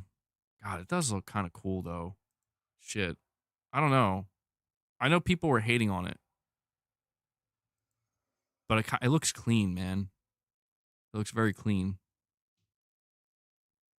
I do like it. I still don't think I'm going to buy it. But I like the simplicity of it. Well, listen, if I open a P.O. box and somebody wants to gift it to me, I won't tell you not to. I won't tell you not to. You didn't mind Fallout 4, but it was the first one I played. All right, so guys, we'll do it, Pushing Polygons. I promise at some point we'll do it. Is Boss falling asleep in my arms? This little baby, bro. Look at this guy. Little baby. Little baby.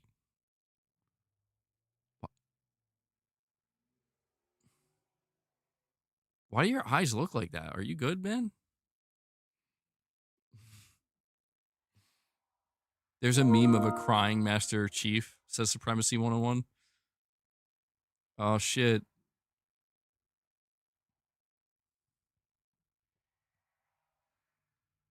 All right, guys. So I think we're going to be wrapping this up very soon in like 4 or 5 minutes.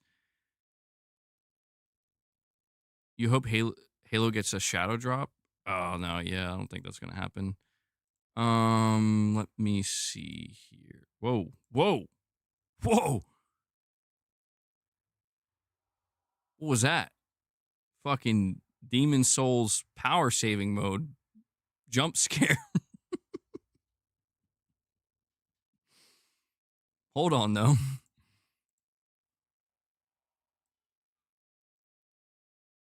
Now we know what you do when you log off, MBG. Oh, shit. Now they know I goon the PlayStation. I goon the PlayStation exclusives. You know what, though? All my haters out there, they'd be like, we know. Least surprising thing we've learned all week, bro.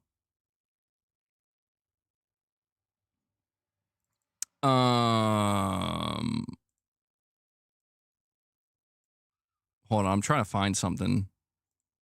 Let me see. Where is it?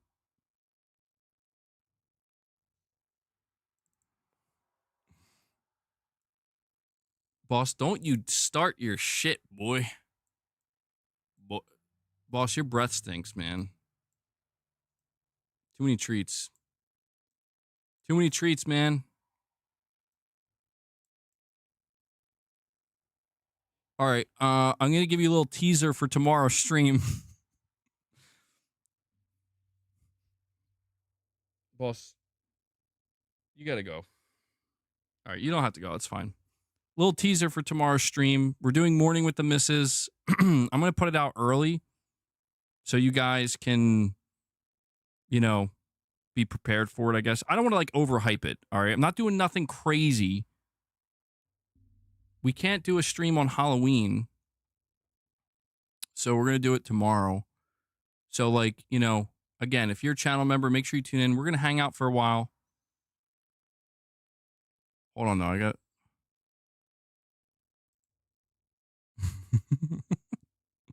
There we go. There we go. Look, do you guys understand the reference? God, I look like a fucking maniac. Holy shit. My poor wife. Please join me tomorrow. Yes. Yes, that's right. Please be excited. Please look forward to it.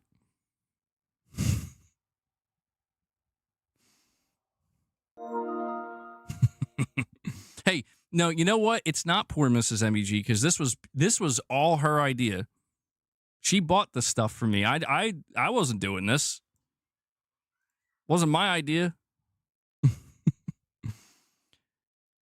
Caravans, you're saying people hopefully skip Halo. Don't give the money to Microsoft. Make that the stream picture. I have a different picture for the stream, for the thumbnail. Yeah, don't give your money to Microsoft. Give it to me instead. Don't give it to Microsoft.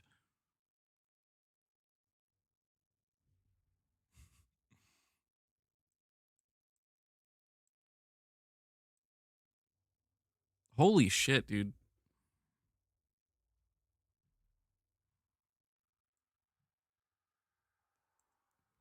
I am crazy.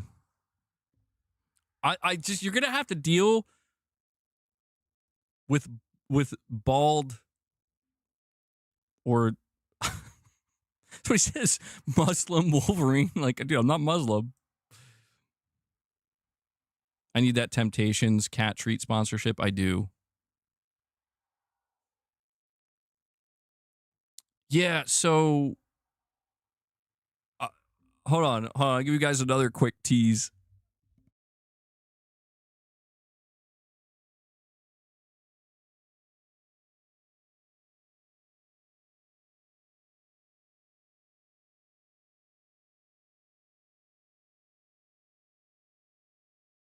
Oh, you guys want a Wolverine cosplay? I got Wolverine Timu, bro. Look at this shit.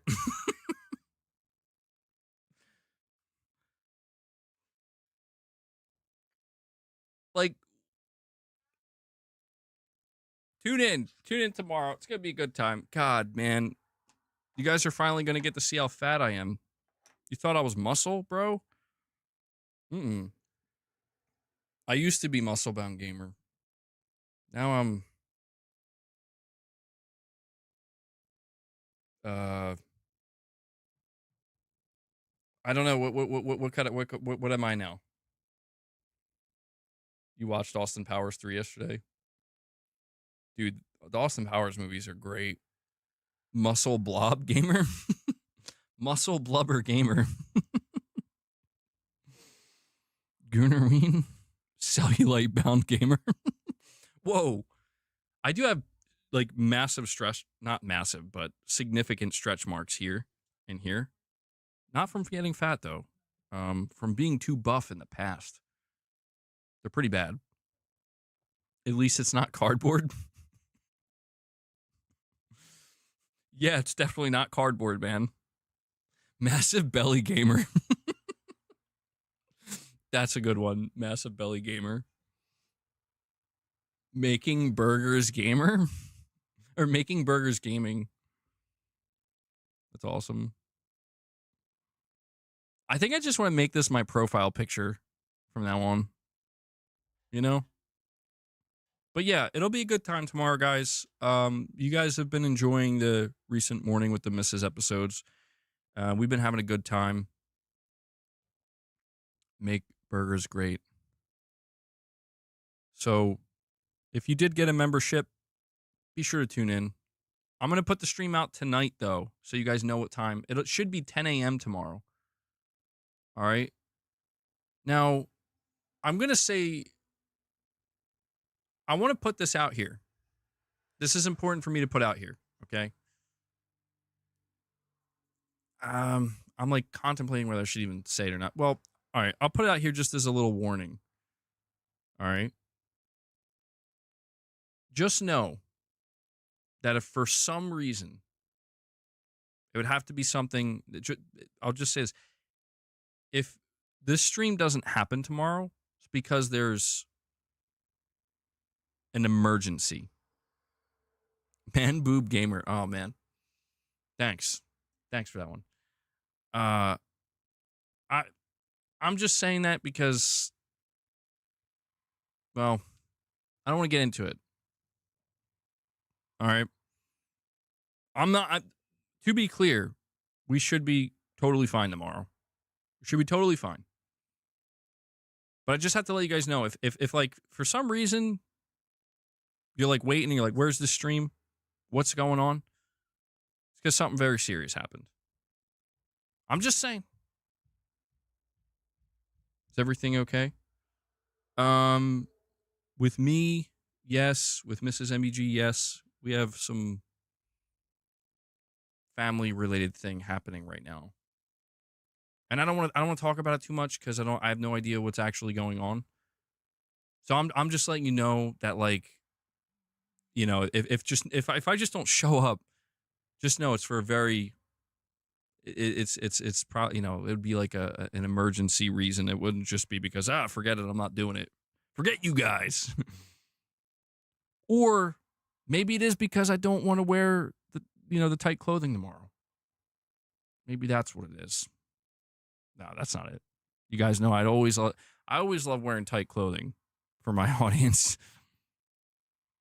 You're calling 911 if you don't show up. Yeah, MBG promised me a stream. Sir, what's your emergency? There's no Morning with the Misses. Excuse me, sir? You know, Morning with the Misses? But yeah, hopefully, I don't know. Hopefully everything's okay. It's hard to say at the moment. But um yeah. We should be here tomorrow, okay? I'm going to put the stream out after this one.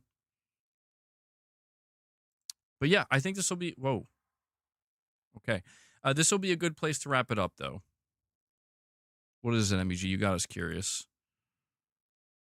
Well, yeah, I don't want to like we have a family member that had to go to the hospital today.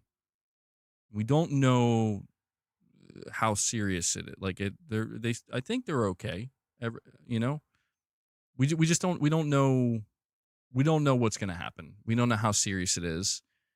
So you know, I don't want to say any more than that. But just know, like I said, if anything, if you just come to the channel, and there's nothing happening on the channel. Just know it's because there's something very serious going on in that regard. So yeah, we'll hope for the best. Yeah, I agree, Titus. That's what we're hoping for. Magnificent bearded gamer. Thank you. Thank you.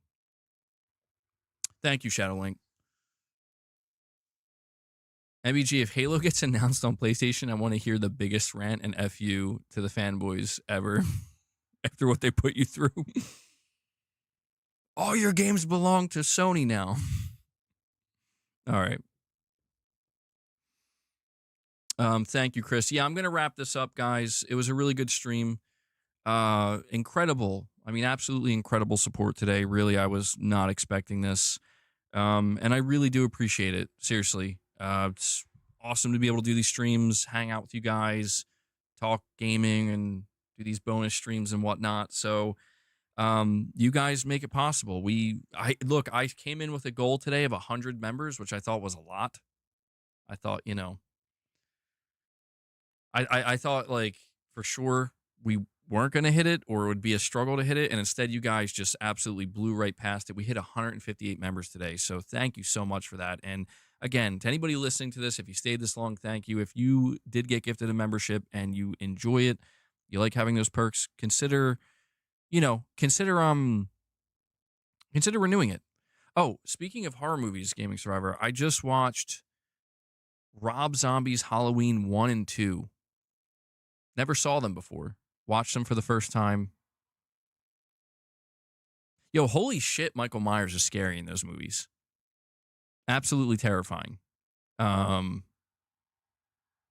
guy that they got to play Michael Myers is like 7 feet tall. I mean, geez. I know not everybody is a big fan of these movies, but I do think Rob Zombie nailed the just the very terrifying nature of a giant, extremely powerful Michael Myers breaking through walls and shit. Is very scary, but yeah, I did enjoy them. So yeah, maybe me and Mrs. MBG will talk about this tomorrow, but we've been watching all the Halloween movies, and all that's left are the most recent reboots. The ones that came out in 2020, 2021, too, I think. So we're going to check those out. I'm really curious about them. But yeah, anyway, just a little update on that. But yeah, guys, thank you so much. Thank you for that, Lady Gamer. And yeah, thank you to everybody who dropped super chats. A lot of super chats today as well, man. You guys just really showed up in full force today, and I cannot thank you enough. Really, really appreciate it. Thank you for supporting me, the channel, my family, the community, and everything we do here. You guys are too kind, really. So, all right, just make sure you hit the like button on your way out. Want to make sure to give a big shout out to Devil Shooter, who does the timestamps for the streams. If you see Devil Shooter with those timestamps, give him some thanks, show him some love. I know we'll appreciate it. And yeah, thank you, Devil Shooter, for what you do. And yeah, be on the lookout in the members tab.